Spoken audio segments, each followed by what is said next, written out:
రాజకీయాల్లో కూడా ఉన్నారు, ఫిల్మ్ ఇండస్ట్రీ, ఏది అతీతం కాదు ఇలాంటి వేధింపులకి అనుకుంటున్నా. నా విషయంలో టీడీపీలో ఇప్పటికి దగ్గర తిరిగి బాబు గారు గవర్నమెంట్ వచ్చినాక ఒక 100 మంది నాకు కాల్ చేస్తుంటారు. కొంతమంది లేడీస్ ఏమో అమ్మో మళ్ళీ దివ్యవాణి వచ్చింది ఈమె వాయిస్కి మాకెక్కడ పోటీ అవుతుందని కొన్ని ఏడుపు మొహాలు. ఇంతవరకు ఆయన దగ్గర నాకు అపాయింట్మెంట్ దొరకలేదు. ఏడవాలా నవ్వాలా ఎవరికి మేము ఏం చెప్పుకోవాలో మాకే అర్థం కావట్లేదు. మీకు కమ్మం అనుకుంటే అంత ఆయన మమ్మల్ని పిలవనంత మాత్రాన నేను కమ్మదాన్ని కాకుండా పోనుగా, అదే కమ్మ రక్తం నాలో లేకుండా పోదుగా, అదే రోషం నాలో లేకుండా పోదు కదా. ఈరోజు రోజా టీడీపీ నుంచి బయటకు వచ్చినాక ఇష్టానికి మాట్లాడింది, ఎందుకు మాట్లాడింది? కింద ఉన్న వాళ్ళతో కూడా తల్లో నాలికలాగా ఉండాలి. తప్పున్నా తప్పు లేకపోయినా సహించుకొని ఉన్నది ఉన్నట్టు మాట్లాడకూడదు. ఇప్పుడు నేను అదే కదా యథార్థవాది లోక విరోధి అంటే. బాపు బొమ్మ, దివ్యవాణి అనగానే ఫస్ట్ ముందు బాపు బొమ్మ ఇలా గుర్తొచ్చేస్తూ ఉంటుంది కదా. బాపు గారు అంటే పెళ్లి పుస్తకం, బాపు బొమ్మ అంటే దివ్యవాణి అనేది ఒక ముద్ర పడిపోవటం.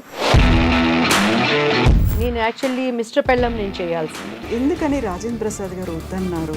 తీసి పక్కన పడేసి ఇంకొక ఆవును పెట్టండి. క్యారెక్టర్ కోసం ఆశపడి మనకున్న బార్డర్ తప్పి బయటికి వెళ్ళే స్వభావం మా ఇంట్లోనూ లేదు, నాకును లేదు. ఇప్పుడు రాజేంద్ర ప్రసాద్ గారితో ఆ తర్వాత కొన్నేళ్ల గ్యాప్ తర్వాత మహానటి చేశారు కదా. పరిస్థితులను బట్టి కొన్ని అక్కడ మనం మా స్థానంలో నీ పెళ్ళాం ఉంటే, మా స్థానంలో నీ చెల్లెలు ఉంటే, మా స్థానంలో నీ ఇంటి ఆడపడుచుంటే నువ్వు అలానే మాట్లాడతావా? కొంచెం ఇంగిత జ్ఞానం ఉండాలి మగవాళ్ళు అనేవాళ్ళకు కూడా. ఎంత ఆర్టిస్టులు అయితే మాత్రం పాత సినిమాల్లో ఇప్పటికీ ఎందుకు చూస్తున్నారంటే ఆహనా పెళ్ళంట, ఆహనా పెళ్ళంట, ఓహనా పెళ్ళంట. సావిత్రి ఈ జనరేషన్ కూడా బుట్ట బొమ్మలాగా ఎందుకు చూస్తున్నారు? అక్కడ ఏమైనా వల్గారిటీ ఉందా? ఆ టైంలో ఏం చేసేవాళ్ళు? ఇప్పుడు మీకు అర్థమవుతుంది ఎవరి క్యారెక్టర్ ఏంటి, వాళ్ళ యాటిట్యూడ్, వాళ్ళ మనసులో ఏముంది, మీ నుంచి ఏం ఎక్స్పెక్ట్ చేస్తున్నారు అనుకున్నప్పుడు. నా 15 ఏళ్ల వయసులో నేను యాక్చువల్లీ అర్జున్ సర్జా గారితో ఒక మూవీ చేయాల్సింది. ఆల్మోస్ట్ ఓకే అయిపోయాను. సో మనకి వాళ్ళు అనుకున్న విధంగా మనం ఉండకపోవటాన్ని బట్టి ఆ క్యారెక్టర్ నాకు పోయింది. బట్ 15 ఏళ్ళప్పుడే పెద్ద పెద్ద గొప్ప హీరోలతో నేను చేయలేకపోయిన మాట వాస్తవం అండి. ఆ టైంలో వాళ్ళే అడుగుతారా, అడిగిస్తారా? అసలు ఏం జరుగుతుంది అక్కడ? నాకైతే ఒక నేషనల్ ఫ్లాగ్ పెద్దది తీసుకొని నాకు సపోర్ట్ చేసే ఆడవాళ్ళం అందరూ ఆ నేషనల్ ఫ్లాగ్ కప్పుకొని బోర్ని ఏడవాలనిపించింది రోడ్డు మీద కూర్చొని.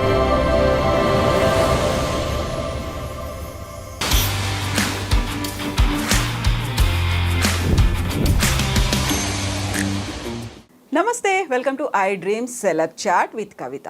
మనతో పాటుగా ఉన్నారు ఒక వెరీ స్పెషల్ ఆర్టిస్టులు అనగానే వాళ్ళు చేసేటువంటి ఎన్నో పాత్రలు, వాళ్ళకు వచ్చేటువంటి గుర్తింపు, ప్రశంసలు, అవార్డులు ఇవన్నీ వస్తూ ఉంటాయి.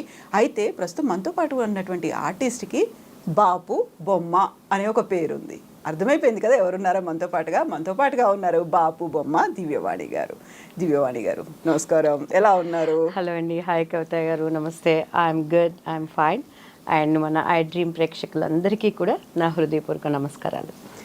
బాపు బొమ్మ, దివ్యవాణి అనగానే ఫస్ట్ ముందు బాపు బొమ్మ ఇలా గుర్తొచ్చేస్తూ ఉంటుంది కదా. యాక్చువల్గా ఎంతమందికి ఆ అదృష్టం అలా రాసి పెట్టి ఉంటే అలా ఫిక్స్ అయిపోతారు.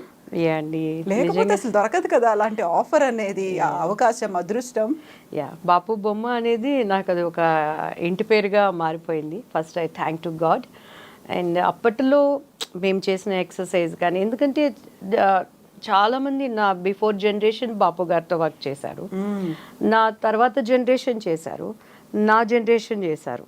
బట్ ఎంతమంది చేసినా బాపు గారు ఎన్ని మూవీస్ చేసినా కూడా బాపు గారు అంటే పెళ్లి పుస్తకం, బాపు బొమ్మ అంటే దివ్యవాణి అనేది ఒక ముద్ర పడిపోవటం. దానికి తగ్గట్టు కూడా అప్పట్లో మా అమ్మగారు మంచి ఆహారపు అలవాట్లు, లైక్ పొద్దున్నే ఎక్సర్సైజ్ కానీ, ఆయనకి తగ్గట్టు ఆ ఫిజిక్, కొంతమంది ఆ షేప్స్, ఆ బాడీ ఇది కావాలంటే అప్పట్లో సంథింగ్ యూజ్ చేసేవాళ్ళు. లైక్ కాస్ట్యూమ్స్ స్టిచ్ చేసేటప్పుడే ఆ బాడీ షేప్ కోసం బ్యాక్ ప్యాడ్స్ కానీ అలా పెట్టేవాళ్ళు. సో దేవుడు దాన్ని బట్టి నాకు అంతా అలా న్యాచురల్గానే మంచి మార్నింగ్ స్విమ్మింగ్ వెళ్ళేదాన్ని. ఆనంద్ మాస్టర్ గారు అని మార్నింగ్ వచ్చేవాళ్ళు. సో ఒక 1.5 hours క్లాసికల్ డ్యాన్స్ చేసేవాళ్ళు. సో ఆ హైట్ అందులో నా హెయిర్ ఎస్పెషలీ చాలామంది ఆర్టిస్టులకి విగ్స్ అవి పెట్టేవాళ్ళండి. అంటే నేను ఇండస్ట్రీకి వచ్చినాక కూడాను మమ్మీ నాకు ఆవుదం పెట్టేవాళ్ళు తలకి. మేమే రోజులా రాత్రులా ఎలా ఉండేది అసలు? ఏమనేవాళ్ళం కాదండి. మమ్మీ ఏది చెప్తే అది వినటం అంతే. ఎదురు తిరగటం కానీ, ఇది వద్దని కానీ. అంటే అమ్మ చెప్పేది అలా కళ్ళు పెట్టి వినటం. అమ్మ ఏది చేసినా మన మంచికే కదా. మా అమ్మగారు అన్నీ చెప్పేవాళ్ళు. ఆవుదం పెట్టుకుంటే తలకి చలవ అవుతుందమ్మా, మనకు ఒంట్లో ఉన్న వేడంతా పొద్దున్నే కళ్ళ ద్వారా బయటకు వచ్చేస్తుంది, ఈ జుట్టు బాగుంటుంది అని. ఇప్పుడు అవే యూట్యూబ్లో ఈ ఆయుర్వేదిక్ అని ఆ శాలలు ఈ శాలలో చెప్తుంటే నవ్వుగా ఉంటుంది. వింటున్న ఫీల్. యా, ఇప్పుడు నవ్వే జనరేషన్కి అసలు క్యాస్టర్ ఆయిల్ అంటే, ఆవుదం అంటే ఏంటో తెలియట్లేదండి, కుంకుడుకాయలు అంటే ఏంటో తెలియట్లేదు. సో నాకు ఎక్కడ షూటింగ్ ఉన్నా కూడా మా మమ్మీ చెన్నై నుంచి మేము వచ్చేటప్పుడే లైక్ ఇటు అవుట్డోర్ షూటింగ్స్ అన్నప్పుడు ఇన్ని కుంకుళ్ళు శుభ్రంగా మా స్టూడెంట్స్ వాటిని కొట్టి ఒక కవర్లో వేసి వేడి నీళ్ళలో పెట్టి అమ్మే నాకు కూర్చొని, అందులో మా అమ్మగారు తలస్నానం చేయించే విధానం కూడా డిఫరెంట్ అండి. ఆ జుట్టు చిక్కు పడదన్నమాట. ఆమె వేళ్ళతోనే దానిని అలా ఒక మసాజ్ లాగా దూతున్నట్టు చేసి, మళ్ళీ మీరు నమ్మరు, షూటింగ్లో ఎక్కడున్నా కూడా సాంబ్రాణి వేసేవాళ్ళు. సో అమ్మ చెప్పింది వింటవే కానీ ఇది ఎందుకు అని తిరిగి ప్రశ్నించటం నాకు అలవాటు ఉండేది కాదు. సో ఎప్పుడు ఒక ప్రాబ్లం లేని అమ్మాయినంటే, కానీ మొండిదాన్ని. ఏదన్నా నాకు కావాలి అంటే ఇంక అది కావాలి అంతే ఇంకా.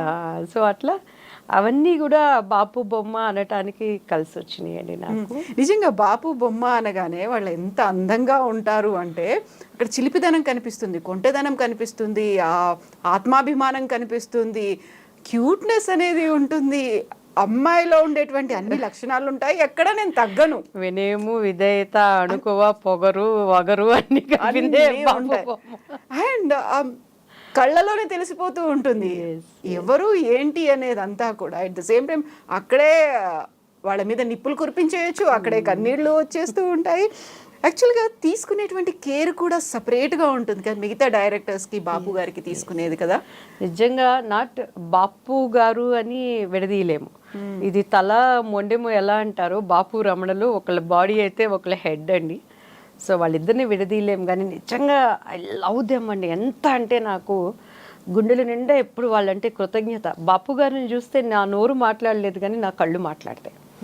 ఏమీ స్వార్థం లేకుండా ఈరోజు చాలామంది లైక్ ఒక్కొక్కళ్ళ హీరోయిన్కి ఒక్కొక్కళ్ళు ఏమంటారు గాడ్ ఫాదర్ ఉన్నారు ఇండస్ట్రీలో. వాళ్ళలో కొంత స్వార్థం ఉంటుంది, అన్ని విధాల స్వార్థం ఉంటుంది. ఒకరికి శారీరకంగా స్వార్థం ఉండొచ్చు, లేకపోతే ఫైనాన్షియల్గా స్వార్థం ఉండొచ్చు. నిస్వార్థంగా ఎటువంటి ఒక తండ్రి బిడ్డల అనుబంధం ఎలానో అటువంటి అనుబంధంతో నాకు అవకాశం ఇచ్చిన వారు బాపు రమణల గారు. నాట్ ఓన్లీ బాపు రమణల గారు, అమ్మ శ్రీదేవి గారు కానీ, బాపు గారి మిస్సెస్ గారు కానీ, అసలు ఇప్పుడు వరా గారు కానీ, అక్కడ ఉన్నటువంటి రమణ గారు కానీ, ఆ టీం అంతా ఎట్లా అంటే మాకు ఒక ఫ్యామిలీ బాండేజ్ అనమాట.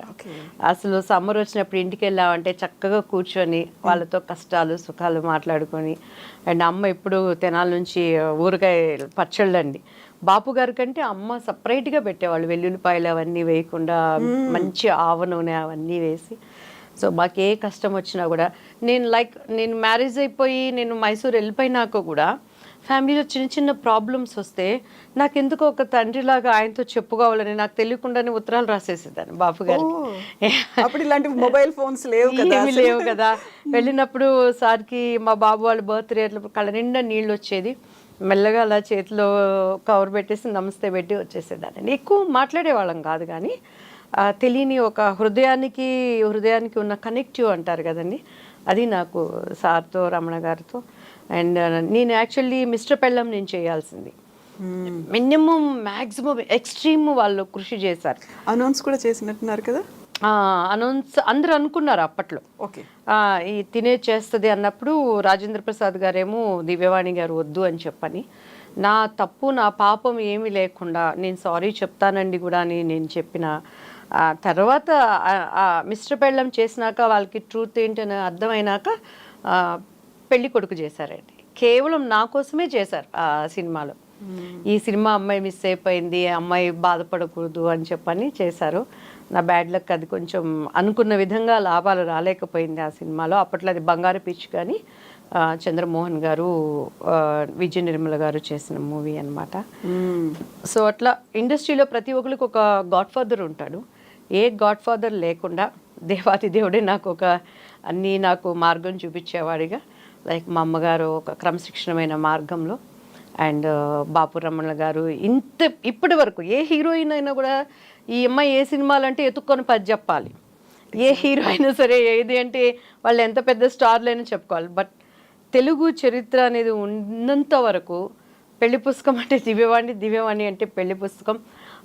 హీరో క్యారెక్టర్ కూడా డామినేట్ చేసే విధంగా నాకు అది ఒక పడటం అనేది లైక్ నాకు ఒక దేవుడిచ్చిన ఒక అదృష్టం అండి.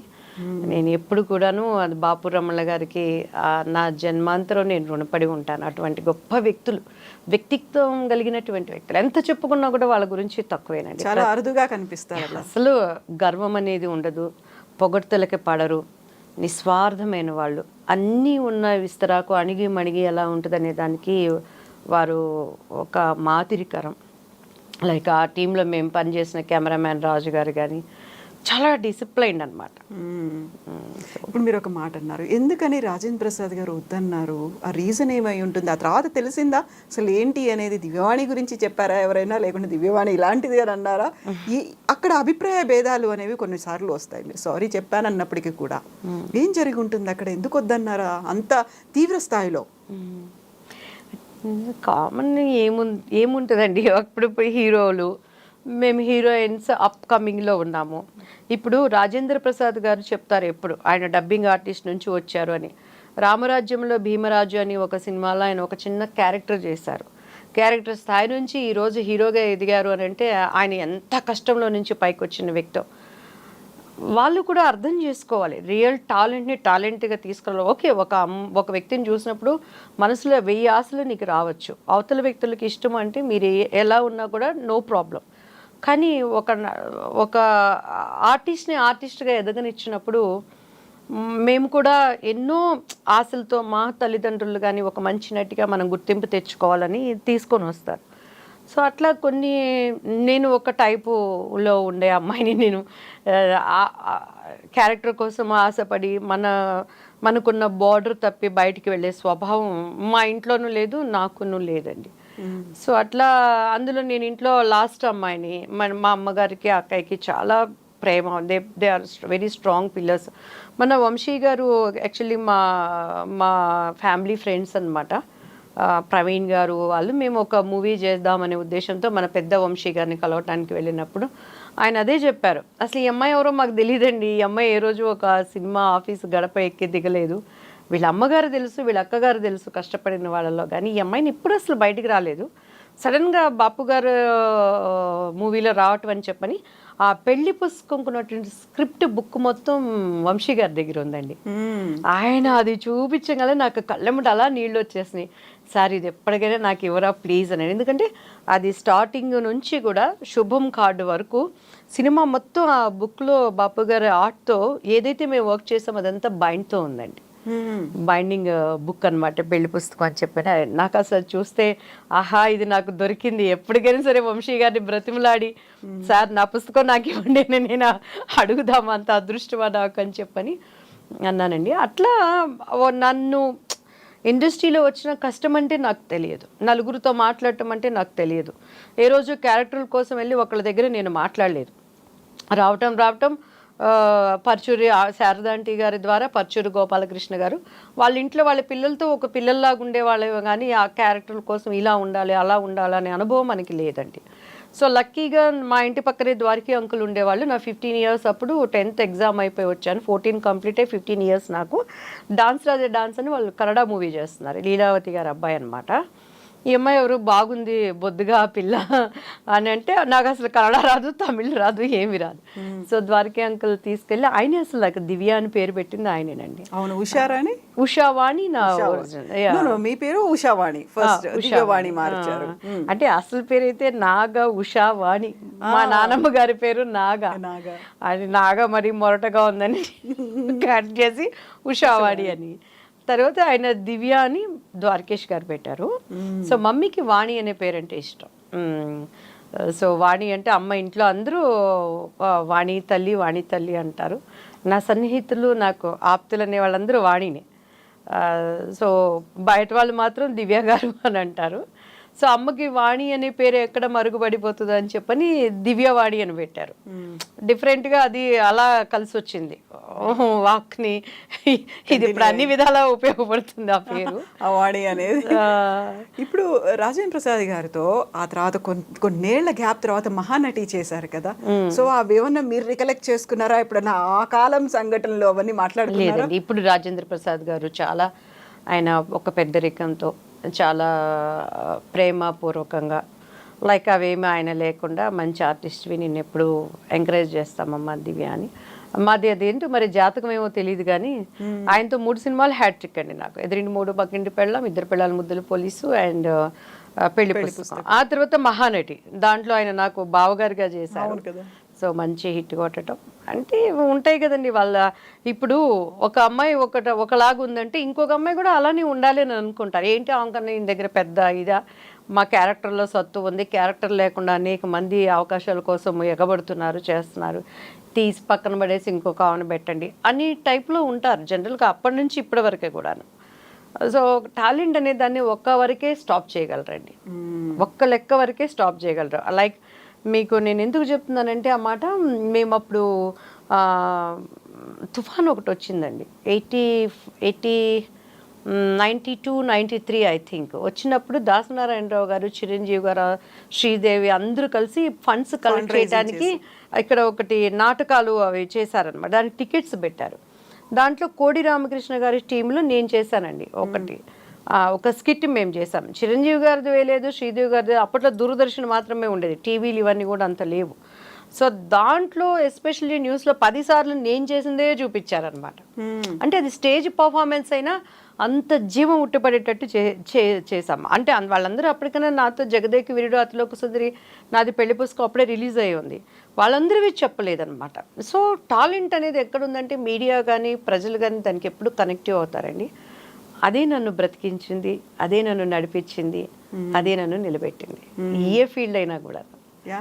సో ఇప్పుడు ఒక అమ్మాయి చేసినట్టుగా ఇంకో అమ్మాయి చేయదు. ఒక అమ్మాయి బిహేవియర్ కావచ్చు, యాటిట్యూడ్ కావచ్చు, టాలెంట్ కావచ్చు, ఏదైనా ఇంకొకరితో మ్యాచ్ చేయడానికి లేదు. బట్ ఇండస్ట్రీలో మిగతా ఏ ఫీల్డ్స్లో ఉన్నప్పటికీ కూడా ఇండస్ట్రీలో అయితే ఆమెకి బాగా ఈగో, పొగరెక్కువ, తలబిరుసు ఇలాంటివన్నీ ఏవో ఉంటాయి కదా. అలా స్ట్రాంగ్గా ఉన్నాము అంటే. ఎస్ అండి, అలాంటి పేరు దివ్యవాణికి ఉంది కదా. చాలా మంది అమ్మాయికి పొగరు ఎక్కువ అండి అనేవాళ్ళు, తర్వాత ఎవరికి మర్యాద ఇవ్వదండి అని అనేవాళ్ళు. ఏం చేస్తామండి, ఇప్పుడు ఇంట్లో భార్యాభర్తల బంధం మనం చూసుకున్నా కూడా భార్య కష్టపడి పనిచేసి సిన్సియర్గా ఉందంటే చేయలేని మగవాడు ఫస్ట్ చేసే నిందేంటో తెలుసా అండి, క్యారెక్టర్ అసోసియేషన్ చేస్తారు. ఎంతోమంది నేను గమనించానండి. ఎంత మనం ఒక నిప్పులాగా వెళ్తున్నా కూడాను, సో ఎందుకంటే వాళ్ళ చేతగానితనాన్ని ఒప్పుకోలేరు. సో ఏదో ఒక విధంగా ఒక నింద వేసినప్పుడు మనకన్నా పైకి పోకుండా ఉండటానికి అనేది దించుతారు. సో అలానే ఇండస్ట్రీలో కూడా దివ్యవాణి ఎందుకు మాట్లాడలేదు, దివ్యవాణి ఎందుకు స్ట్రైట్ ఫార్వర్డ్గా ఉంటుంది అనేది ఓపెన్గా రానివ్వరు. సో దాన్ని కప్పిపుచ్చుకోవడానికి ఏదో అంటారు చూసారా, గుడ్డలు కాల్చి నిందలు వేస్తారని, అలాంటి నిందలే కానీ రియల్లీ నాకు మంచిగా ఉన్నారని అంటే వాళ్ళకి నేను కాళ్ళ పట్టుకొని వాళ్ళకి ఏదైనా ప్రాబ్లం అంటే చేయటానికి కూడా నేను సిద్ధురాలనండి. తేడా వచ్చిందంటే మాత్రం అక్కడ ఎవరున్నా కూడా ఐ డోంట్ కేర్. నా స్వభావం అది. అందులో నా తప్పు లేకుండా నా సొంత వాళ్ళైనా బయట వాళ్ళైనా ఒకటి మాట్లాడారంటే దానిని క్లియర్ చేసే వరకు నాకు నిద్ర రాదు. సో పరిస్థితులను బట్టి కొన్ని అక్కడ మనం నిందలు వేయించుకోవాల్సి వచ్చింది, అంతేగాని స్వతహాగా నేనైతే అది కాదండి. ఇంకెంతకంటే ఏం చేస్తావండి, మాట్లాడితే మాట్లాడతాం, నమస్కారం అంటే నమస్కారం పెడతాను. నీ నోటి దోల కోసం నువ్వు వాడే చెత్త మాటల్ని నేను పడాల్సిన అవసరం నాకేంటి? మా స్థానంలో నీ పెళ్ళాం ఉంటే, మా స్థానంలో నీ చెల్లెలు ఉంటే, మా స్థానంలో నీ ఇంటి ఆడపడుచుంటే నువ్వు అలానే మాట్లాడతావా? కొంచెం ఇంగిత జ్ఞానం ఉండాలి మగవాళ్ళు అనేవాళ్ళకు కూడా. ఎంత ఆర్టిస్టులు అయితే మాత్రం వాళ్ళు ఆడవాళ్ళు, వాళ్ళకి కొన్ని సభ్యత సమాజము. ఇప్పుడు నేను ఫర్ ఎగ్జాంపుల్ మొన్న నేను ఒక ఫంక్షన్కి వెళ్ళానండి, నాతో వర్క్ చేసిన ఒక పెద్ద డైరెక్టరు, ఆయన వయసు ఇప్పటికీ చాలా పెద్ద వయసు. మాట్లాడుతూ నేను చేసిన సినిమాను పెట్టి మా మొదటి పెళ్ళాం అనేసారు గబక్కన.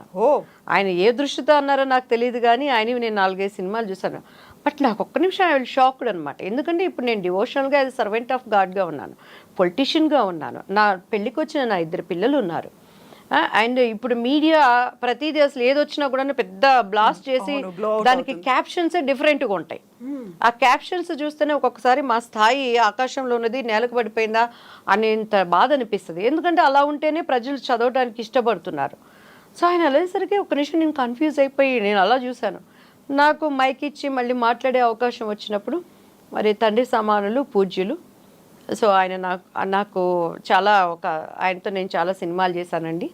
సో మేము ఎంత పద్ధతులుగా వచ్చామో, మేము ఎంత కష్టపడి వచ్చామో ఈజ్ విట్నెస్ టు మేము చేసిన ఆ సినిమాలకి అని చెప్పని మళ్ళీ నేను చెప్పుకోవాల్సి వచ్చింది. మీరు కవర్ చేసుకోవాల్సి వచ్చింది. కనీసం ఆ మాట్లాడేటప్పుడు మొదటి పెళ్ళావన్నా నువ్వు రెండో పెళ్ళావన్నా మీడియా ఉంది ఎలా పెడుతుంది, నీ సినిమా పేరు చెప్పండి. సో అలా అయిపోయిందండి. పడేవాళ్ళు ఉంటే ఏదో అంటారు చూడండి, మెత్తగా ఉంటే ఎన్నైనా అనొచ్చు అనే విధంగా అలా అయిపోయింది. కొంతమంది దాన్ని ఎంజాయ్ చేస్తారు, ఇంట్లో కొంతమంది ఏమనరు. ఇప్పుడు మా కుటుంబంలో చూసుకుంటే మా పిల్లలు కానీ వాళ్ళు కానీ ఏంటి మమ్మీ అని, ఏం జరిగింది ఎందుకు అట్లా అని అనేస్తారు. సో అవన్నీ అభ్యంతరకరంగా ఉంటాయని వాళ్ళు అర్థం చేసుకొని, పోనీ ఒకవేళ నిజంగా నీకు నాకు ఒక బ్యాడ్ రిలేషన్ ఉండో, లేకపోతే మేము విచ్చలవిడిగా నీ దగ్గర మనం బిహేవ్ చేస్తూ ఉండి మీరు అలా మాట్లాడారంటే కూడా అర్థం ఉంది.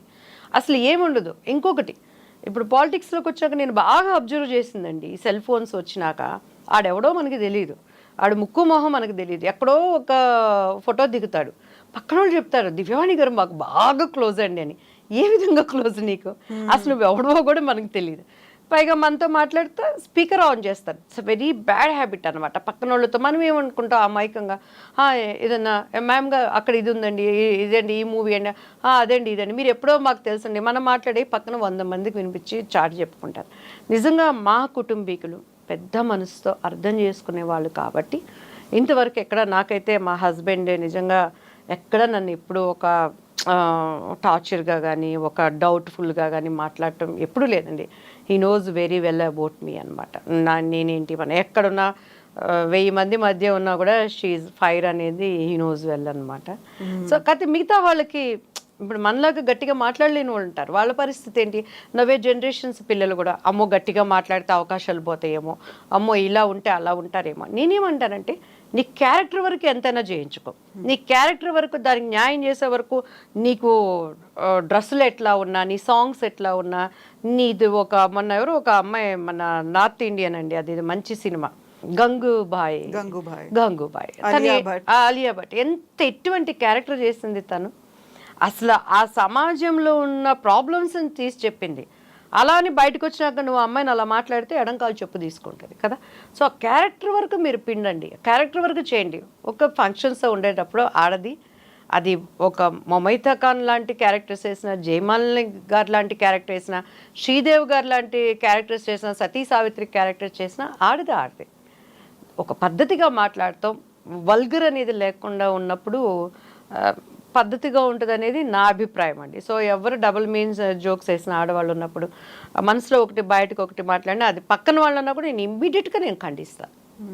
ఆ టైంలో ఏం చేసేవాళ్ళు? ఇప్పుడు మీకు అర్థమవుతుంది ఎవరి క్యారెక్టర్ ఏంటి, వాళ్ళ యాటిట్యూడ్, వాళ్ళ మనసులో ఏముంది, మీ నుంచి ఏం ఎక్స్పెక్ట్ చేస్తున్నారు అనుకున్నప్పుడు మీరు తప్పించుకునేవాళ్ళ, లేకుంటే ఎవరితోనైనా చెప్పించేవాళ్ళ, దాని నుంచి ఎలా దూరం జరిగేవాళ్ళు? అంటే అప్పుడు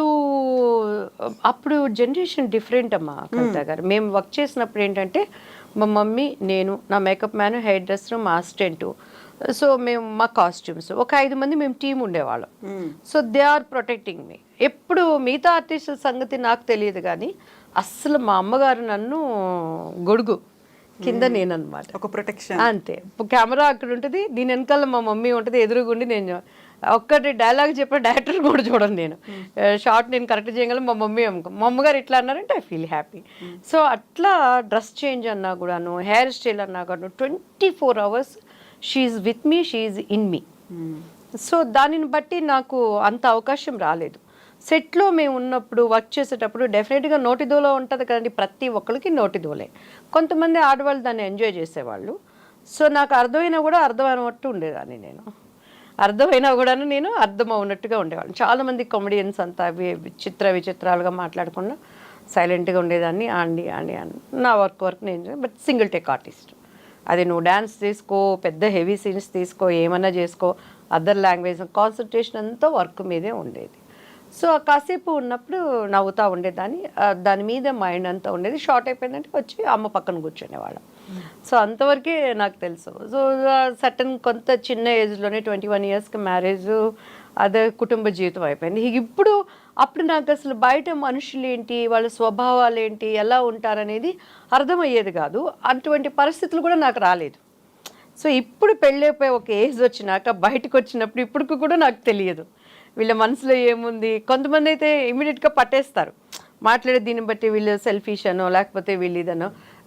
ఇప్పుడు నేను నేర్చుకుంటున్నాను నా లైఫ్లో. సో ఇప్పటికీ కూడా అలాంటి పరిస్థితులు ఉన్నాయా? దివ్యవాణి బయటకు వస్తున్నారు, లేకుంటే ఫిల్మ్స్లో యాక్ట్ చేయాలి అనుకుంటున్నారు అన్నప్పుడు ఎలాంటి పరిస్థితులు అండి? ఇప్పుడు గతంలో మీరు చూసినటువంటి పరిస్థితులు, ఫిల్మ్ ఇండస్ట్రీలో మీరు ఫేస్ చేసినటువంటి పరిస్థితులు, ఇలాంటిది మీరు యాక్సెప్ట్ చేయలేదు కాబట్టి సినిమా అవకాశాలు వదులుకున్నవి కూడా ఉన్నాయి కదా? 100% ఉన్నాయండి. బట్ అప్పుడంటే నాకు అమ్మ వాళ్ళు అంత చెప్పేవాళ్ళు కాదు. పోయింది అని అన్నప్పుడు ఇంట్లో అందరూ బాధపడేవాళ్ళు. నేను కూడా అనుకునేదాన్ని, అయ్యో ఈ హీరోతో నేను చేస్తుంటే బాగుండేది, ఎందుకు చేయలేకపోయానని. తర్వాత నిదానంగా దాని కారణం అర్థమైనప్పుడు పెద్ద బాధ అనిపించేది కాదు. నేనైతే అయ్యో పోయిందే వీళ్ళతో నేను చేయలేకపోయానని ఎప్పుడు నేను బాధపడే సందర్భాలు లేవండి. చేస్తుంటే బాగుండేదే అనుకునేదాన్ని. అంతేగాని ఏది కూడా నా దగ్గరికి రానప్పుడు ఇప్పుడు కూడానండి, ఈవెన్ పాలిటిక్స్లో ఉన్నా కూడా ఏదైనా కూడా ఇది రాలేదే ఏడుపు, ఎందుకో దేవుడు నాకు అటువంటి స్వభావాన్ని ఇచ్చాడు. దేనికోసం కూడా ప్రయత్నం చేస్తాను. చాలా వరకు నా కృషి శక్తికి మించి నేను ప్రయత్నం చేస్తాను. రాలేదంటే టేక్ ఇట్ ఈజీ పాలసీ. కానీ ఏడ్చిన బాధపడిన సందర్భాలు అయితే లేవు. నవే డేస్ అయితే అసలు నాకు అటువంటి ప్రాబ్లమే లేదండి. కానీ బాధపడతారు. ఈవెన్ నేను టీవీ సీరియల్స్ చేశాను. టీవీ సీరియల్స్ కూడా ఎలా అయిపోయినాయి అంటే ఇప్పుడు చాలా కాంపిటేటివ్గా ఉన్న ఆర్టిస్టులు కానీ అక్కడ సంథింగ్ ఉన్నప్పుడు కూడా నేను నా పేరు మీనాక్షి అని చేశానండి. చాలా స్ట్రైట్ ఫార్వర్డ్గా ఉండేదాన్ని. వాళ్ళ టైమింగ్స్ చెప్పింది దాన్ని బట్టి కానీ కొంత అక్కడ ఉన్న ఆర్టిస్టులు ఒకరికొకళ్ళు సపోర్టివ్గా, మ్యామ్ వచ్చారు ఆమె క్యారెక్టర్ డామినేట్ అయిపోతుంది అలా అని ఉన్నప్పుడు చాలా స్ట్రైట్ ఫార్వర్డ్. అక్కడ కూడా కొన్ని మనకలతో వీటి కూడా ఇట్లా ఉన్నదా అని అనుకున్న సందర్భాలు కూడా ఉన్నాయన్నమాట. సో ఇప్పుడైతే అసలు అటువంటి ప్రాబ్లం లేదు. అంత ధైర్యము అందులో ఎవరు మన దగ్గర చెయ్యరండి. క్యారెక్టర్ బాగుందా, డబ్బులు తక్కువైనా మనం చేస్తాం, లేదా మనం ఏమి భోజనానికి లేకుండా కష్టపడట్లేదు. మనకు దేవుడు ఒక మంచి పేరు ఇచ్చారు, దానిని కాపాడుకుంటూ ఈ ఫాస్ట్ జనరేషన్లో ఇప్పుడున్నటువంటి మనస్తత్వాలతో ఎలా వెళ్ళాలి ఈదుకుంటా అనే దానికి నేను ట్రై చేస్తాను. సో చాలా వరకు ఒక కమిట్మెంట్లు అడుగుతారు, అడ్జస్ట్మెంట్లు అనేవి ఉంటాయి, కాంప్రమైజ్ అవ్వాలి, ఇలాంటిదంతా కొన్ని ఏళ్ల నుంచి వినిపిస్తోంది కదా. సో అలాంటి కేసు ఏదైనా మీ దగ్గరికి వచ్చినప్పుడు ఎలా రియాక్ట్ అవుతారు అసలు? అమ్మ నేను ఒక్కటి చెప్తాను, నాట్ ఓన్లీ సినీ ఇండస్ట్రీ, ఈ జర్నలిస్టుల్లో లేదా మొన్నటికి మొన్న ఒక పాప మనం కలకత్తాలో డాక్టర్ చూడలేదా, అది తెలిసి భయంకరంగా అమ్మాయిది చిత్రీకరించారు కాబట్టి, కానీ లోపల అలా సఫర్ అవుతున్న ఆడవాళ్ళు ఎంతమంది ఉన్నారండి. లైక్ ఇప్పుడు స్పిరిచువల్కి సంబంధించి చూద్దాం, ఆశ్రమాలు కానీ చర్చెస్ కానీ అక్కడ ఆడదానికి ప్రాబ్లం లేదా? పోనీ ఆడదంటే ఒక వయసు, యుక్త వయసు వచ్చినాక ఒక బ్యాడ్ థాట్స్ వస్తాయని అనుకుంటాం. పసిబిడ్డలు 2 ఏళ్ళు 3 ఏళ్ళు 4 ఏళ్ళు అయిన వాళ్ళు, 6 నెలల పిల్లలు బలైపోయిన వాళ్ళు ఎలా చూస్తున్నాము. పోనీ అది ఒక కేటగిరీ అనుకోవచ్చు. పెళ్ళైన వాళ్ళ మధ్య ఎలాంటి అనుబంధాలు మనం ఈరోజు సోషల్ మీడియా ద్వారా వింటున్నాం, చూస్తున్నాం. సో అలా అనుకుంటే యూత్ పిల్లలు కాలేజీకి వెళ్ళే నా బిడ్డ వయసు వాళ్ళు కానీ ఎన్ని అక్కడ ఫేస్ చేస్తున్నారు. సో అనాది నుంచి కూడా మనం ఏ రంగంలో ఉన్నా కూడా ఆడదానికి ప్రాబ్లమ్స్ తప్పవండి. అది ఇప్పుడంటే సోషల్ మీడియా చేతుల్లోకి వచ్చింది కాబట్టి అనేకమైనవి మనం చూస్తున్నాం. మీరు టీవీ చూడండి, మంచి న్యూస్ ఎక్కడైనా ఉన్నదా? ఈరోజు ఈ మంచి జరిగింది, ఈరోజు ఇది మంచిగా ఉన్నది అంటే మన చేతిలో సెల్ ఫోన్స్ కానీ ఎక్కడ చూసినా చెడు, ఎక్కడ చూసినా దుర్మరణాలు ఎందుకు వస్తున్నాయి అంటే మన సమాజాన్ని మనం కాపాడుకోలేని విధానాన్ని బట్టేనండి. మీరు నమ్ముతారా, ఇప్పటికీ కూడా మా ఇంట్లో మాకు డ్రింక్స్ అలవాట్లేదు, కాఫీలు టీలు అలవాట్లేదు. ఇలా ఎప్పుడైనా బయటకు వచ్చినప్పుడు మాత్రం జస్ట్ మనకి ఆకలేసిందన్నా కూడాను, లేకపోతే ఇంకొకటి కానీ దానికి ఎడిక్ట్ అయితే నేను కాదు. జస్ట్ ఆ ఆకలిని చంపుకోవటానికో లేకపోతే జస్ట్ ఒక టైం పాస్ మనం మాట్లాడటానికి, అది కూడా ఒక 3-4 ఇయర్స్గా నాకు కాఫీ టీ అలవాటు అయిందండి. ఇప్పటికీ కూడా మీకు కావాలంటే స్టిల్ నేను ఇప్పుడు సెల్ ఫోన్ ఆన్ చేసి మా మమ్మీతో మాట్లాడతాను. మమ్మీ ఏం చేస్తున్నావు అమ్మ, బాగున్నావు అంటే బాగున్నాను తల్లి, ఏం చేస్తుంటే ఊరికే తమాషకి ఇప్పుడైనా మాకు కాఫీ తాగుతున్నావు అంటే అబ్బేచి కాఫీ తాగుతున్నావా, వద్దమ్మా అది గ్లామర్ పోతుంది, కాఫీలు తాగితే కళ్ళ కింద నల్లగా అయిపోతుంది, లేదమ్మా కాఫీలు కూడా తాగమని డాక్టర్స్ చెప్తున్నారు, హార్ట్కి మంచిదమ్మా అని చెప్తే వద్దమ్మా పలసగా మజ్జిగ చేసుకొని తాగు. సో అలా సిస్టమ్స్లో మేము పెరిగాం కాబట్టి అండి, పాపం మన కళ్ళెదుటికి వస్తున్నా, ఎదుటి వాళ్ళు మనల్ని ఎన్ని నిందలేస్తున్నా మాకు తెలియకుండానే మా తల్లిదండ్రులు ఒక ఆడదంటే ఒక స్ట్రాంగ్గా ఎట్లా ఉండాలి, నువ్వు చేయగలవమ్మా అనే మోటివిటీని నాలో తెలియకుండానే పెంచారు. సిచ్యువేషన్స్ ఎట్లా ఉన్నా కూడా మనం ఎదుర్కోగలం. మన బిడ్డలకు అది నేర్పించాలండి. మన పిల్లలు ఇప్పుడు ఈ నవే జనరేషన్కి అది చాలా అవసరం. మా బాబు మొన్న అదే చెప్తున్నాడు, మమ్మీ నీకు మేము ఇలాంటి మంచి పిల్లలు పుట్టినందుకు నువ్వు చాలా సంతోషపడాలి తెలుసా అని అన్నాడు. ఎందుకు నానా అని అన్నాను. బాగానే గీకుతావు కదా మమ్మీ కార్డులన్నీ, ఎప్పుడు చూసినా మమ్మీ కార్డు ఇవ్వండి, ఇంకేంట్రా నువ్వు బాధ పెట్టేదంటే, మా ఫ్రెండ్స్ అందరూ ఇక్కడ ఏంటో తెలుసా మమ్మీ, 2 యూఎస్ఏలో ఉంటున్నారండి. హాలిడేస్ వర్క్ అంతా చేసుకుంటారు, వాళ్ళ పాపం పార్ట్ టైం జాబ్స్, స్కూల్కో కాలేజెస్కో వెళ్ళి టైం దొరికిందంటే ఫ్రెండ్స్తో కలిసి పబ్బులకి వెళ్తారు, లేకపోతే ఎంజాయ్మెంట్స్కి పోతారు. నేనైతే జిమ్కి వెళ్తాను, తరుణ్య అయితే అక్కడ కమలక్క అని మాకు మంచి ఫ్యామిలీ ఫ్రెండ్స్ ఉన్నారు, వాళ్ళ ఇంటికి వెళ్ళి అక్క దోశ పెడతారని హాయిగా తిని నిద్రపోయి దాన్ని ఎక్సర్సైజ్ చేసుకుంటుంది. నీకు ఇటువంటి పిల్లలు ఎక్కడ దొరుకుతారు మమ్మీ అంటారు. నేను చెప్తాను, నిన్ను ఆ ట్రాక్లోకి తీసుకెళ్ళటానికి మమ్మీ ఎలా కష్టపడిందో నీకు తెలుసా, మమ్మీ నీకు ఏమేం చెప్పిందో నీకు తెలుసా అన్నప్పుడు ఓకేలే మమ్మీ, అదే ఓకేలే. సో మన పిల్లలకి ఇప్పుడు ఇంతకుముందు అందరూ అనుకునేవాళ్ళు ఆడవాళ్ళనంటే అన్నీ నేర్పించాలి, పద్ధతి సైమల్టేనియస్గా మగపిల్లడికి కూడా నేర్పించాలి. చిన్నప్పటి నుంచే ప్రతి తల్లి కానీ చెల్లెనా అక్కైనా పరస్థితిని మనం చూస్తున్నప్పుడు వాళ్ళతో ఎటువంటి భావనలు కలిగి ఉండాలి అనేది మనం వాళ్ళకి రంగరించిపోయాల్సిన నెసెసిటీ మనకుంది నవే డేస్. ఆడవాళ్ళ పరిస్థితి చూస్తుంటే అలానే ఆడవాళ్ళు కూడా మన పద్ధతులు ఏంటి, మనము ఎక్కడున్నా కూడా మనకేం పెద్ద పోస్టుల్లో ఉంటేనా అండి, లేకపోతే మనం బ్రతకలేమా, నారుబోసిన వాడు నీరు పోయడా, మనల్ని పుట్టించిన దేవుడు కొంతలోనైనా మనకి ఆయన ప్రొవైడ్ చేయగలిగిన వాడు కదా. సో అటువంటివి పిల్లలకి నేర్పించాల్సిన అవసరం ఉంది. మరి ముఖ్యంగా ఈ డ్రగ్స్ ఇవి చూస్తున్నప్పుడు చాలా చాలా భయం వేస్తుంది, బాధేస్తుంది.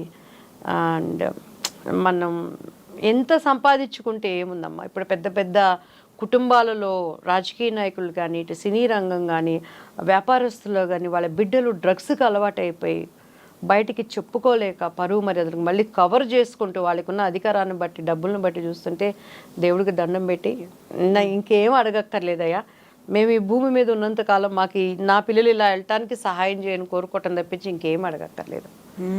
సో అట్లా నిజంగా ప్రతి పేరెంట్ ఇప్పుడు కోరుకుంటున్నది అదే కదా. కేవలం ఆడపిల్లల్ని ఎంత జాగ్రత్తగా పెంచుకుంటున్నామో మగపిల్లలకు కూడా అంత స్థాయిలో బుద్ధి చెప్పాల్సిన నేర్పించాలి, వాళ్ళు అంతే నేర్పించాలి అనేది. ఎందుకంటే వాళ్ళకి మన జనరేషన్లో సెల్ ఫోన్స్ మనకు తెలియదండి, మన పిల్లలు ఏం చేస్తున్నారో మనకు తెలియదు. మేము ఇప్పుడు షూటింగ్లో ఉన్నా కూడా మా అమ్మగారు అసలు టైంకి నిద్రపోవాలి, 8:30 వాణి తల్లి కళ్ళు మూసుకుని నిద్ర రావట్లేదమ్మా అంటే కౌంట్ చేసుకో 1 2 3 4 ఒక 100 500 చదివేసరికి నాకు తెలియకుండా నిద్రపోయేదాన్ని. దీంట్లో పెరిగాం. ఇప్పుడు మన పిల్లలు 24 hours సెల్ ఫోన్స్ చేతిలో ఉంటాయి, ఏది కావాలన్నా చూస్తానికి అక్కడ అవకాశం ఉంది. సో మన యూఎస్ఏ కంట్రీలో చూస్తే చిన్న పిల్లలకు కూడానండి ఇలా పెట్టుకొని నొక్కుంటా ఉంటారు, తల్లి తెచ్చి పెడతా ఇంతే, ఇక దే జీవితం అయిపోయింది. సో ఈరోజు ఇది నా దగ్గర ఉన్నా కూడా మనం ఒంటరిగా ఉన్నప్పుడు ఏమై ఉన్నామో అది మన రియల్ క్యారెక్టర్, అది మన నిజస్వరూపం. నువ్వేం చూస్తున్నావు, నువ్వేం చేస్తున్నావు, మమ్మీ నీకు ఉండక్కర్లా, డాడీ నీకు ఉండక్కర్లా, నువ్వు ఎంతవరకు దీన్ని ఉపయోగిస్తున్నావని, దీనిలో ఉన్న ఉపయోగాలను ఎలా ఉపయోగించుకోవాలో చెప్తున్నప్పుడు ఇంకొక 10 జనరేషన్లైనా మాకు 2 జనరేషన్లైనా మన పిల్లలు మంచిగా ఉంటారు. కావాలి ఎంటర్టైన్మెంట్ కావాలి. ఇప్పుడు ఒక షో చేస్తున్నాం అనుకోండి, జోక్స్ లేకుండా ఎంటర్టైన్మెంట్ లేకుండా ఏది ఉండదు. ఆరోగ్యకరమైనవి తీసుకురండి. పాత సినిమాల్లో ఇప్పటికీ ఎందుకు చూస్తున్నారంటే ఆహనా పెళ్ళంట, ఆహనా పెళ్ళంట, ఓహనా పెళ్ళంట, సావిత్రి. ఈ జనరేషన్ కూడా బుట్ట బొమ్మలాగా ఎందుకు చూస్తున్నారు? అక్కడ ఏమైనా వల్గారిటీ ఉందా? మరి అప్పట్లో వాళ్ళు చేసుకున్న ఫంక్షన్స్ లేవా? అక్కడ ఏమన్నా అసహ్యం ఉందా? అలా ఉన్న సావిత్రి గారి లాస్ట్ డేస్ వచ్చేసరికి ఆమె ఏమైపోయారు? సో అట్లా ఉండి అలానే ఉందంటే ఇప్పుడు ఉన్నది ఏంటి? ఎక్కడ చూసినా ఉన్నదంటే మన పనులు మనం చేసుకుంటూనే మన కుటుంబ వ్యవస్థని మనం సరి చేసుకుంటున్నప్పుడు బయట వాటికి చెప్పాలి. మా వాళ్ళు ఇప్పటికీ అంటారు, ఇక్కడున్నా కూడా పిల్లలు డైలీ ఇప్పటికీ కూడా అండి మార్నింగ్ లేవగానే ఫస్ట్ కాల్ వాళ్ళు అక్కడ అమెరికాలో ఉన్న వాళ్ళతో మాట్లాడి మా ఇంట్లో వర్కర్స్కి తెలుసు నేను పిల్లల కోసం ఎంత ఎందుకంటే ఫ్రాక్షన్ ఆఫ్ సెకండ్స్ చాలు వాళ్ళు. మనం బ్రతుకుతున్నదే వాళ్ళ కోసం, వాళ్ళ డిస్ట్రాక్ట్ అవ్వడానికైనా, స్పాయిల్ అవ్వడానికైనా. సో ప్రపంచం అంతా మనం బాగు చేసుకోలేకపోవచ్చు, ప్రపంచం అంతా మనం న్యాయం చేయలేకపోవచ్చు. అట్లీస్ట్ మన కుటుంబంలో 2 పిల్లల్ని మనం కరెక్ట్గా పెంచుకున్నా కూడాను రేపు వాళ్ళు ఒక తరాల వాళ్ళకి ఒక మోరల్గా ఉండాలి. వాళ్ళ జనరేషన్ కదా వాళ్ళు, వాళ్ళ కుటుంబాన్ని వాళ్ళ పద్ధతులతో పెట్టుకోవాలని. నాకు వాళ్ళు తిట్టుకున్నా పర్వాలేదు, మమ్మీ ఓవర్ స్ట్రిక్ట్ అనుకున్నా పర్వాలేదు, నేనైతే చెప్పాల్సింది చెప్తూనే ఉంటానండి. ఇప్పుడు మనం మీరు ఆల్మోస్ట్ దివ్యవాణి గారు 50 సినిమాలకు పైగా చేశారు కదా, ఆల్మోస్ట్ అన్ని south Indian languages, Telugu, Tamil, Malayalam, Kannada అన్నిట్లలో చేశారు. వెరీ రీసెంట్గా మలయాళ ఫిల్మ్ ఇండస్ట్రీకి సంబంధించి కాస్టింగ్ కోచ్ మీ టూ మూవ్మెంట్ అనేది జస్టిస్ హేమా కమిటీ రిపోర్ట్ వచ్చింది 2017లో. అంటే అంతకు ముందు వచ్చినటువంటి కాస్టింగ్ కోచ్ కంప్లైంట్స్కి సంబంధించి వెరీ రీసెంట్గా వచ్చినటువంటి రిపోర్ట్లో హీరోయిన్లే కాదు, క్యారెక్టర్ ఆర్టిస్టులే కాదు, జూనియర్ ఆర్టిస్టుల దగ్గర నుంచి మహిళలు ఎదుర్కొంటున్నటువంటి కష్టాలు ఫిల్మ్ ఇండస్ట్రీలో ఏమనిపిస్తుంది ఇలాంటివన్నీ మీరు చూసినప్పుడు? చాలా బాధ అనిపిస్తుంది అండి. అసలు అప్పుడు వచ్చిన రిపోర్టుని ఇంతవరకు దానిని బయటికి రాకుండా దాచిపెట్టారు అంటేనే సో ఇంకా నిజాలని అది ఆడైనా మొగైనా ఎంత అణగదొక్కుతున్నారనేది మనకు అర్థమైపోతుంది. నిజంగా ఎస్పెషలీ సినిమా ఇండస్ట్రీలో అయితేనండి, ఈవెన్ డాన్సర్స్ కానీ, తర్వాత మన సపోర్టింగ్ ఆర్టిస్టులు కానీ, జూనియర్ ఆర్టిస్టులు కానీ, ఎప్పుడు కూడా నేను ఒకటే చెప్తానండి, స్వతగా ఆడది ఎప్పుడు కూడా విచ్చలవిడితనానికి కోరుకోదు. ఎక్కడో అటువంటి క్యారెక్టర్స్ 100కి 1 ఉంటారో, లేదు ఒక 10 మంది ఉంటారు. అన్నీ ఉన్నా కూడా ఎగబడి ఇంకా ఇంకా అత్యాశతో అన్ని రాంగ్ ట్రాక్స్ ఏమన్నా ఉపయోగించుకొని పైకి వెళ్ళిపోయి డబ్బులే జీవితం అనుకొని, పేరు ప్రతిష్టలే కావాలనుకోనో అడ్డదారుల్లో వెళ్ళేవాళ్ళు ఎక్కడో 100కి 10 మంది ఉంటారు. కానీ 90% వరకు పద్ధతులుగా ఉండాలని కోరుకుంటారు ఎవరైనా కూడా ఆడది. కానీ చాలామంది ఏంటంటే ఇది ఇవ్వకుండా ఉంటే, ఇక్కడ బంధించి పెడితే వాళ్ళ దగ్గర నుంచి వస్తుందని మ్యాక్సిమం ఇబ్బందులు పెడతారు. అటువంటి టైంలో కొంతమంది కుటుంబ పరిస్థితులను బట్టి వాళ్ళు సోలిపోవటం కానీ వాళ్ళ మనసు ఎంత ఏడుస్తుందో అది ఎప్పుడు ఉసురుకు ఉసిరేనండి. నా 15 ఏళ్ల వయసులో నేను యాక్చువల్లీ అర్జున్ సర్జా గారితో ఒక మూవీ చేయాల్సింది, ఊరుషి శారదా అంటే. ఆల్మోస్ట్ ఓకే అయిపోయాను చూసినప్పుడు, అమ్మాయి ఎంత బాగుంది, బొమ్మలాగుంది అని. సో మనకి వాళ్ళు అనుకున్న విధంగా మనం ఉండకపోవటాన్ని బట్టి ఆ క్యారెక్టర్ నాకు పోయింది. బట్ నేను ఎప్పుడైతే 15 ఏళ్ళు అప్పుడే అంతే, నేను ఇండస్ట్రీ నేను 87 or 88 నా 10th ఎగ్జామ్ అయిపోయి వచ్చానండి, 14 అయిపోయి రాగానే అసలు ఎక్కడ మనలో ఒక లోపం ఉండేది కాదు. అసలు నాకు మేకప్ వేసేస్తే ఒక దాంట్లో రాధిక, ఒక్కొక్కసారి పాత ఆమె బి సరోజాదేవి గారని, తర్వాత విజయశాంతి అని కొంతమంది, ఆ ఫేస్ లుక్స్ అంతా ఎవరి దగ్గరికి వెళ్ళినా రిజెక్ట్ అయ్యేది కాదు, అబ్బాయి బాగుందని. సో అట్లా నన్ను పిలిపించేవాళ్ళు అనమాట. బట్ ఏదున్నా కూడా వెనకాల అమ్మలేంది మాత్రం అసలు ఎక్కడికి నేను కదిలేదాన్ని కాదు. అట్లా అవకాశాలు పోయినా కూడా నేను ఎప్పుడు బాధపడలా. 15 ఏళ్ళు ఉన్నాయి, ఫస్ట్ మూవీకి సెలెక్ట్ చేసుకోవాలి, అప్పుడే వాళ్ళు ఎక్స్పెక్ట్ చేశారు మీ దగ్గర నుంచి. 100% అండి, 100%. కానీ మా అమ్మగారు అసలు మా చెవులకు కూడా తెచ్చేవాళ్ళు కాదు. అమ్మాయి చిన్నపిల్లలేండి, మళ్ళీ పోతే పర్వాలేదులేండి, నో వరీ అండి. సో అట్లా పెద్ద పెద్ద గొప్ప హీరోలతో నేను చేయలేకపోయిన మాట వాస్తవం అండి. ఇది తప్పదు, ఇక ఆడదని ఉన్నప్పుడు రేపు జనరేషన్ ఇంకెలా మారుతాయి మనం చెప్పలేం. ఆ టైంలో వాళ్ళే అడుగుతారా, అడిగిస్తారా, అసలు ఏం జరుగుతుంది అక్కడ, కాంప్రమైజ్ అవ్వాలి, కమిట్మెంట్లు అనేవి చాలా కాలం నుంచి వినిపిస్తున్నాయి. డైరెక్ట్గా ఇంటరాక్ట్ అవుతారా, వాళ్ళే మధ్యలో ఉంటారా మీడియేటర్లుగా సినిమా వాళ్ళు, ఎలా ఉంటుంది అసలు? నాకైతే ఐ డోంట్ నో అండి ఇప్పటి వరకు అసలు ఏంటి అనేది. నేను పెద్ద వాటి మీద మైండ్ పెట్టను, వస్తే చేస్తా, లేకపోతే దేవునికి 100 నమస్కారాలు పెడతారు, ఇది కాకపోతే ఇంకోటి వస్తుంది అనుకునే మైండ్లో ఉండేదాన్ని. మాకైతే అప్పుడు మాకు డేట్స్ చూస్తానికి మేనేజర్ ఉండేవాళ్ళు, వాళ్ళు అమ్మనే మాట్లాడుకునేవాళ్ళు. నా చెవుల వరకు ఏది మనకు రాదు, అంతవరకు అసలు వాళ్ళు తయారు. సినిమా పోయింది, ఈ అవకాశం నీకు పోయింది వాణి అనేవాళ్ళు.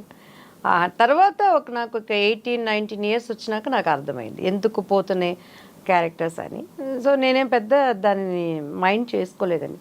తమిళ్లో ఒక మంచి సినిమా భానుప్రియ గారి సిస్టర్ చేసింది, ఎంగ ఊరు పట్టకారన్ అని, సూపర్ డూపర్ హిట్ అయింది. ఆర్డి భాస్కర్, ఇళయరాజా గారి వాళ్ళ బ్రదరు ప్రొడ్యూసర్ అనమాట. రామరాజు గారు అయితే నళిని హస్బెండ్. అసలు కుట్టి బి సరోజాదేవి అని చెప్పిన ఆ గెటప్లో మొత్తం వేస్తే వండర్ఫుల్గా వచ్చింది. సో భాస్కర్ గారిది అక్కడ కమాండింగ్, ఇళయరాజా గారి వాళ్ళ బ్రదర్ది. అవకాశం మనకు పోయింది. అర్థమైందా ఎందుకు పోయిందని? 100% అర్థం. ఏంటి అసలు ఏం రీజన్ అక్కడ? ఇంకేమి ఓపెన్గా చెప్పేది ఎందుకు పోయిందంటే వాళ్ళకి ఇష్టానికి మనం ఉండమని. లొంగిపోలేదు మీరు, ఒప్పుకోలేదు. సో మంచి సినిమా. తర్వాత మేము ఆ టీ నగర్లో వెళ్ళేటప్పుడు పెద్ద పెద్ద పోస్టర్లు చూసి ఈ సినిమా ఉంటే బాగుండేది కదా అని బాగుండేదా, ఓకే మనకి అమ్మ ఉంది, అన్నయ్య ఉన్నాడు, అక్క ఉంది, కావాల్సింది టైం టు టైం వెళ్తుంది, మంచి ఎక్సర్సైజ్ డ్యాన్స్ అన్నీ. ఇది కాకపోతే ఇంకొకటి వస్తుంది అంటే నేను ఇష్టంగా రాలేదు సినిమాల్లోకి. నేను ఒక సావిత్రి అవ్వాలనో, నేను ఒక రాధ అవ్వాలనో, విజయశాంతి అవ్వాలనో నాకు అసలు లేదు, ఆలోచన నాకు లేదు. ఏదో శారదా గారు చూడగలి అమ్మాయి బాడీ ఫిజిక్ బాగుంది, ఆర్టిస్ట్ని చేయండి అన్నారు, నువ్వు హీరోయిన్ అవుతావంట అన్నారు. అన్నీ వాళ్ళే చేశారు కాబట్టి ఇప్పుడు నా ఇష్టంగా నేను చేస్తే బాధపడేదాన్నేమో. అసలు అవగాహన లేదు నాకు, సినిమాలు అంటే ఏంటో తెలియదు, ఈ పేరు ప్రఖ్యాతులు అంటే ఏదో. పోనీ ఈ సినిమాలు చేసినాకేమన్నా నేను ఏపీ వెళ్ళటం కానీ, అప్పట్లో ఆంధ్ర వెళ్ళటం కానీ, లేదా పబ్లిక్లోకి వెళ్ళటం కానీ తెలియదు. ఇంత క్రేజ్ ఇప్పుడంటే సోషల్ మీడియాలో క్రేజ్ అంటే తెలిసింది కాబట్టి ఎగబడుతున్నారు. అప్పుడు మాకేం తెలియదు. ఈ కుటుంబము నలుగురే, బయట ఎప్పుడు నేను పబ్బులకు పోయింది లేదు, ఫంక్షన్లకి బయటికి వెళ్ళింది లేదు. ఏదైనా 100 days ఫంక్షన్స్కి ఏదైనా ఉన్నా కూడా అమ్మ అన్నయ్యతో వెళ్ళటము, ఆ ఫంక్షన్ అయిపోయిన 5 నిమిషాలకి అందరూ దండం పెట్టడం, కారు ఎక్కడం, రావటం. సో ఇట్లా సిచ్యువేషన్లో ఏమైనా తెలుస్తుంది మనకి. మీరు అవన్నీ మిస్ అయిపోయాను అని అనుకున్నారా? అంటే ఇలాంటి ఒక బ్యానరు, లేకుంటే ఇలాంటి హీరో, అలాంటి ఒక గొప్ప దర్శకుడు అనుకున్నాను. చేయలేనప్పుడు అనుకున్నాను నేను. చేయలేనప్పుడు యాక్చువల్లీ అక్క మొగుడులో సుహాసిని గారి క్యారెక్టర్ ఏం చేయాల్సింది. అప్పారావు గారు ఫస్ట్ సుహాసిని క్యారెక్టర్ దివ్యవాణి అని చెప్పని అన్నారు. తర్వాత చూస్తే నలుగురు సిస్టర్లో నా క్యారెక్టర్ ఇట్లా. అప్పట్లో ఏం తెలిసేది, స్టోరీ చెప్పేవాళ్ళం, 10 సినిమాలు బిజీగా చేసుకునేవాళ్ళం. రాజశేఖర్ గారు పక్కన. తర్వాత కట్ చేస్తే సుహాసిని గారు, క్రాంతి కుమార్ గారిది. ఇదేంటండి అమ్మాయి అంటే, ఆ అమ్మాయి చిన్న ఫేస్గా ఉంది, చిన్న ఏజ్గా ఉంది, మళ్ళీ నెక్స్ట్ సినిమాలో చేస్తారు అని అడ్వాన్స్ అయిపోయి రేపు షూటింగ్ అన్నాక ఇవాళ తెలిసినప్పుడు ఏమనేవాళ్ళం. అప్పట్లో మీడియాలు లేవు, ఇంత అల్లరి లేదు, ప్రెస్లో ఏమైనా ఉందంటే ఫిలిం ఛాంబర్లోకి వెళ్ళి చేతులు కట్టుకొని నిలబడాలి, దోషులుగా వాళ్ళ ముందు ఉండాలి, బ్యాడ్ ప్రాపగండా చేసేవాళ్ళు. ఉండే అవకాశాలు కూడా పోతే ఏమోనని చెప్పని అమ్మ వాళ్ళకి ఒక ఇంటెన్షన్ ఉండేది. సో అట్లా చాలా వరకు అలానే లేడీ స్పెషల్ వాణి విశ్వనాథ్ క్యారెక్టర్ నేను చేయాల్సింది జంజాల గారిది. అక్కడ కొన్ని పెద్ద తలకాయలు నెట్వర్క్లు ఏం చేస్తాం, ఇన్సైడ్ అదే సినిమాకి సంబంధించిన 100% నా వరకు అయితే అదేనండి. కానీ నాకున్న అదృష్టం ఏంటంటే నా వరకు ఆ ప్రాబ్లమ్స్ తెచ్చేవాళ్ళు కదా అమ్మ వాళ్ళు. టపటపటపటపట బిజీగా ఈ సినిమా సినిమా చేసుకుని ఆల్రెడీ వచ్చే పేరు వచ్చేసింది పెళ్లి పుస్తకం ద్వారా, ఇంకో కొత్తగా వచ్చేదే ఉంది నాకు.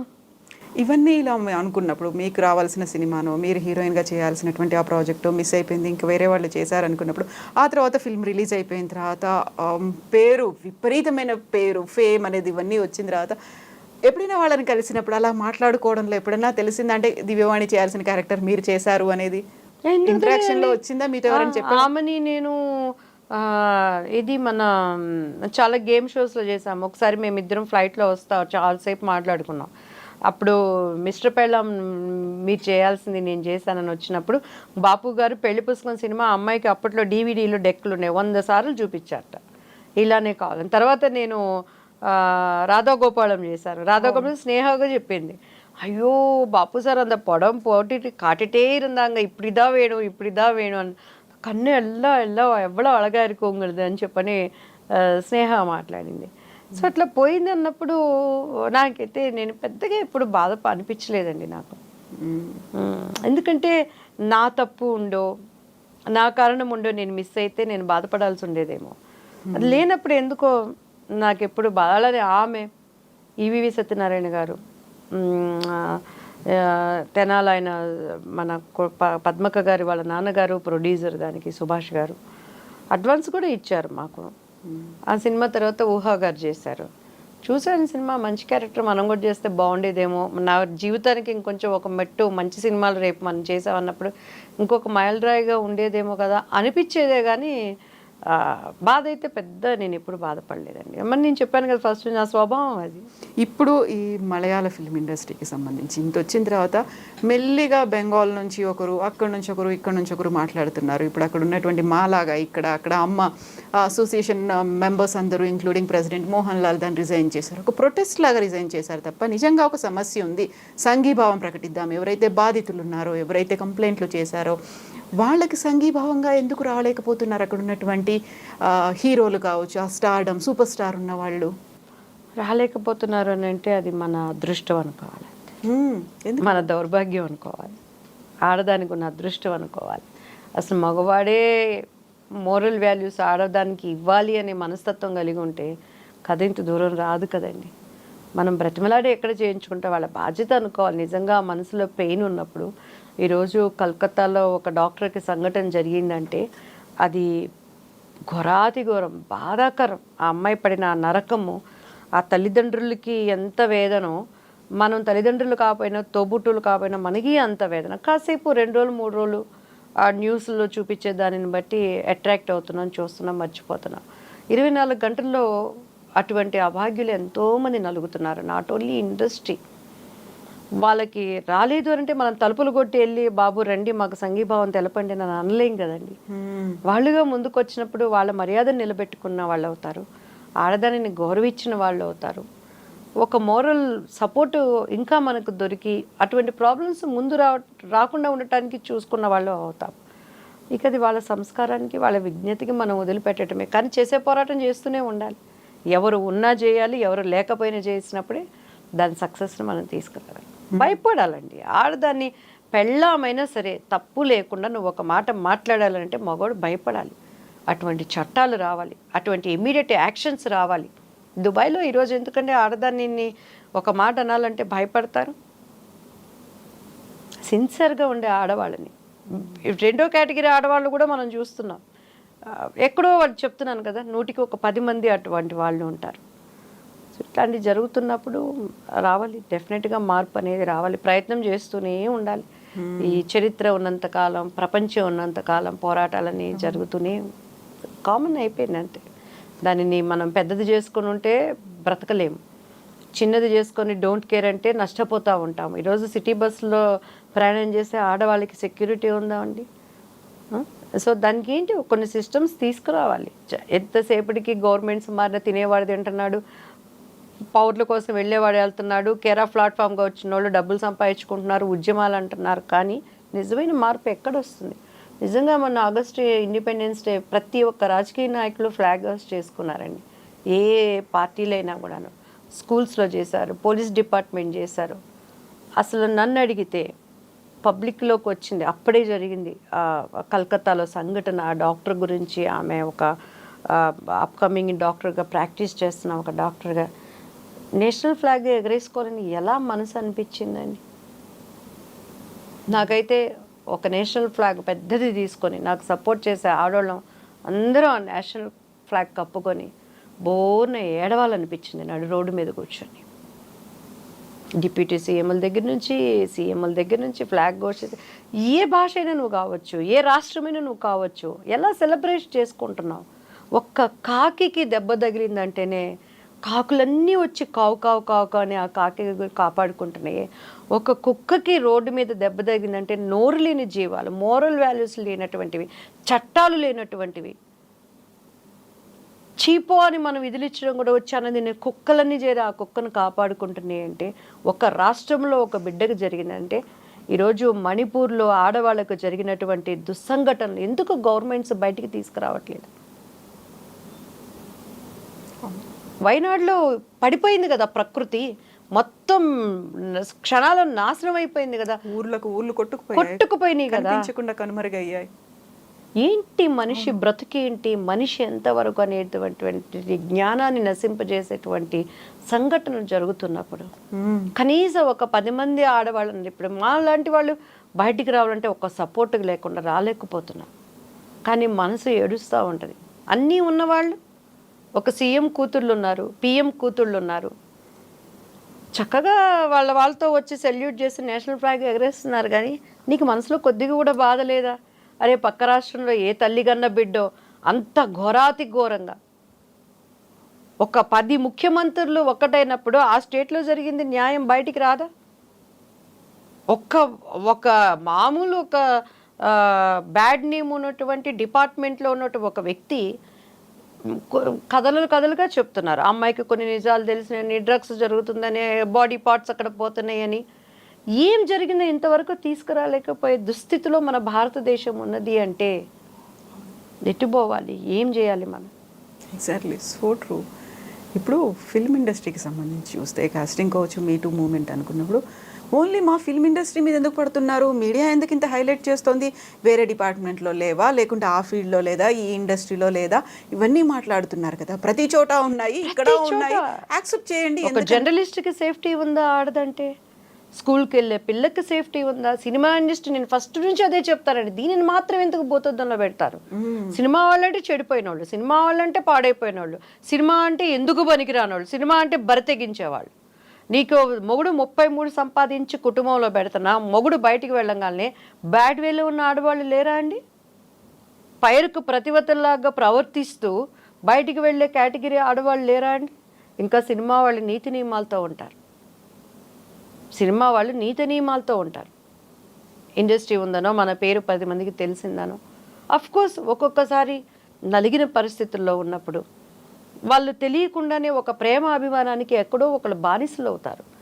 దానిని కూడా భూతత్వంలో పెట్టి చూపించి చిత్ర కథనాలుగా ఈరోజు నవే డేస్ అండి అసలు ఎవరిని నమ్మటానికి లేదు. నేను మా పిల్లలకి అదే చెప్తాను. అఫ్కోర్స్ వాళ్ళు నాకన్నా కూడా 1000 టైమ్స్ ఒక్కొక్కసారి మా బాబు నాకు నాన్న, మా పాపని నాకు అమ్మ అనుకుంటాను. మమ్మీ నువ్వు ఇంకా అందరినీ నమ్ముతావు మమ్మీ, నీకు ఇంకా బయట ప్రపంచం తెలియదు మమ్మీ, చాలా నాకు వాళ్ళు సెక్యూర్డ్గా చెప్తా ఉంటారండి. So not only cinema industry, ఆడపిల్ల అంటే 100% జాగ్రత్తగా ఉండాలి. అదేవిధంగా మగపిల్లాడికి కూడా సెక్యూరిటీ లేని దినాల్లో ఉన్నాం మనం, కలికాలం అంటారు కదండి. సో అటువంటి దినాల్లో ఉన్నాం. ఎటువంటి పరిస్థితులైనా ఎదుర్కోవటం నేర్పించాలి. నీతి నియమాలకి, నిజాయితీకి ఉన్నటువంటి ప్రాముఖ్యత ఏంటనేది మన బిడ్డలకు నేర్పించాలి మనం. అండ్ వాటితో పాటు మనం అటువంటి కట్టుదిట్టాలు ఉన్నప్పుడు మనకి తెలియకుండానే మనకి పేరు ప్రతిష్టలు ఎట్లా వస్తాయి అనేది కూడా మన బిడ్డలకు మనం నేర్పించాలి.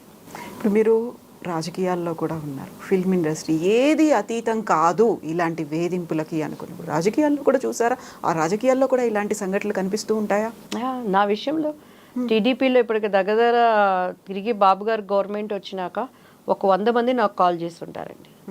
ఇప్పటికీ ప్రతి ఒక్కళ్ళు మీరు కనుక టీడీపీలో ఉండుంటే మీరు మంచి స్థానంలో ఉండేవాళ్ళు. నేను ఎంత చెప్తారండి, అది పోయి మీరు బాబు గారి దగ్గర అనొచ్చు కదా. నేను అనేది ఇప్పుడు వేధింపులు అన్నాను చూడండి, ఈ రకమైన మహిళ అనగానే ఉండేటువంటి వేధింపులు అందులో కూడా ఉన్నాయా? రాజకీయాల్లో కనిపిస్తాయా? 100% ఉన్నాయండి. వాళ్ళకి అనుకూలతగా ఉంటే ఒకలాగా ఉంటాయి, అనుకూలతగా లేకుంటే ఇదిగో నాలాగా ఉంటాయి. బట్ నేను అప్పుడంటే నాకు దివ్యవాణికి పాలిటిక్స్ తెలీదు. నేను ఇక్కడ టీడీపీ పార్టీలో నా చిన్న రాజకీయ అరంగిరేటంలో పదవుల కోసం వాటి కోసం ఎవరికి నేను కాకాలు పట్టలేదు, నమస్కారాలు పెట్టలేదు. బాబు గారు అంటే నాకు ఇప్పటికీ అభిమానం. నేను టీడీపీ పార్టీ నుంచి బయటకు వచ్చినాక అన్ని పార్టీలు నన్ను ఇన్వైట్ చేసినాయి. అఫ్కోర్స్ అప్పుడు రూలింగ్ పార్టీలో ఉన్నటువంటి వైఎస్ఆర్సీపీ దగ్గర నుంచి ప్రతి ఒక్కరు సంప్రదింపులు జరిపారు. కానీ కేవలం పెద్ద ఆయనని నేను ఒక మాట అనాల్సి వస్తుంది అనే దానికి నేను ఆగిపోయాను. దాని తర్వాత 100 మందిలో 70 మంది ఏమన్నారో తెలుసా అండి, రాజనీతి పాటించాం, కక్కుర్తి పడి ఆ పార్టీకి ఈ పార్టీకి మీరు జాయిన్ అవ్వలేదు. ఎంతమంది అప్పట్లో నేను వచ్చినప్పుడు ఏముందండి, కింద ఉన్న వాళ్ళు ఎవరైతే ఉంటారో రాంగ్ స్టేట్మెంట్ ఇచ్చుకుంటూ వెళ్తాం. దివ్యవాణి వైఎస్ఆర్సీపీ నుంచి వచ్చింది, వాళ్ళ మనిషి, జగన్ గారి కోవటు అనే విధంగా కూడా ప్రాపగండం చేశారు. మరి అయితే నేను అప్పుడే పోయి అందులో జాయిన్ అయ్యేదాన్ని కదా. సో ఆయనని జైల్లో వేసినప్పుడు ఎంత బాధపడ్డానంటే, నేను కిందున్న ఆయనకి భోజనం తెచ్చే మాణిక్యం గారికి తెలుసండి, అన్న పెద్ద ఆయన ఎట్లున్నారు అన్న, మీరు భోజనం తీసుకెళ్తున్నారు, ఆయనకు కరెక్ట్గా ఇస్తారు, ఏమంటుంది అమ్మ, ఏమీ లేదమ్మా అని ఆయన ఫోన్ కోసం బయట కాసుకొని నేను కూర్చునేదాన్ని. తర్వాత ఆదిరెడ్డి భవానీ గారికి కాల్ చేశాను. అచ్చెన్నాయుడు గారు అక్కడ వెళ్ళటానికి నన్ను అలో చేయలేదు. కొన్ని ప్రోటోకాల్స్ ఉంటాయి. కనీసం ప్రెస్ వాళ్ళందరూ అన్నారు ఆయన గురించి, నేను అక్కడ వాకబ్ మీకేంటమ్మా వచ్చి, మీరు ఇంటి బిడ్డ లాంటి వాళ్ళు టీడీపీకి మీరు వచ్చి పలకరించచ్చమ్మా అని చెప్పండి. సో కొద్దిగా వ్యతిరేకతన్నా కూడా మేము వెళ్ళాలి. మళ్ళీ ఎవరైతే మమ్మల్ని ఇబ్బంది పెట్టారో వాళ్ళనే మాట్లాడాలి, వాళ్ళనే అపాయింట్మెంట్లు అడగాలి. కాకపోతే మొన్న రామోజీరావు గారు చనిపోయినప్పుడు అనుకోకుండా బాబు గారిని అక్కడ చూశానండి. శైలజ గారితో మాట్లాడి నన్ను చూసి గబక్కన అలా అన్నారు, నమస్తే సార్ అన్నాను. ఆయన కళ్ళల్లో ఆ ప్రేమ అభిమానాన్ని నేను చూశాను. మ్యామ్తో మాట్లాడాను.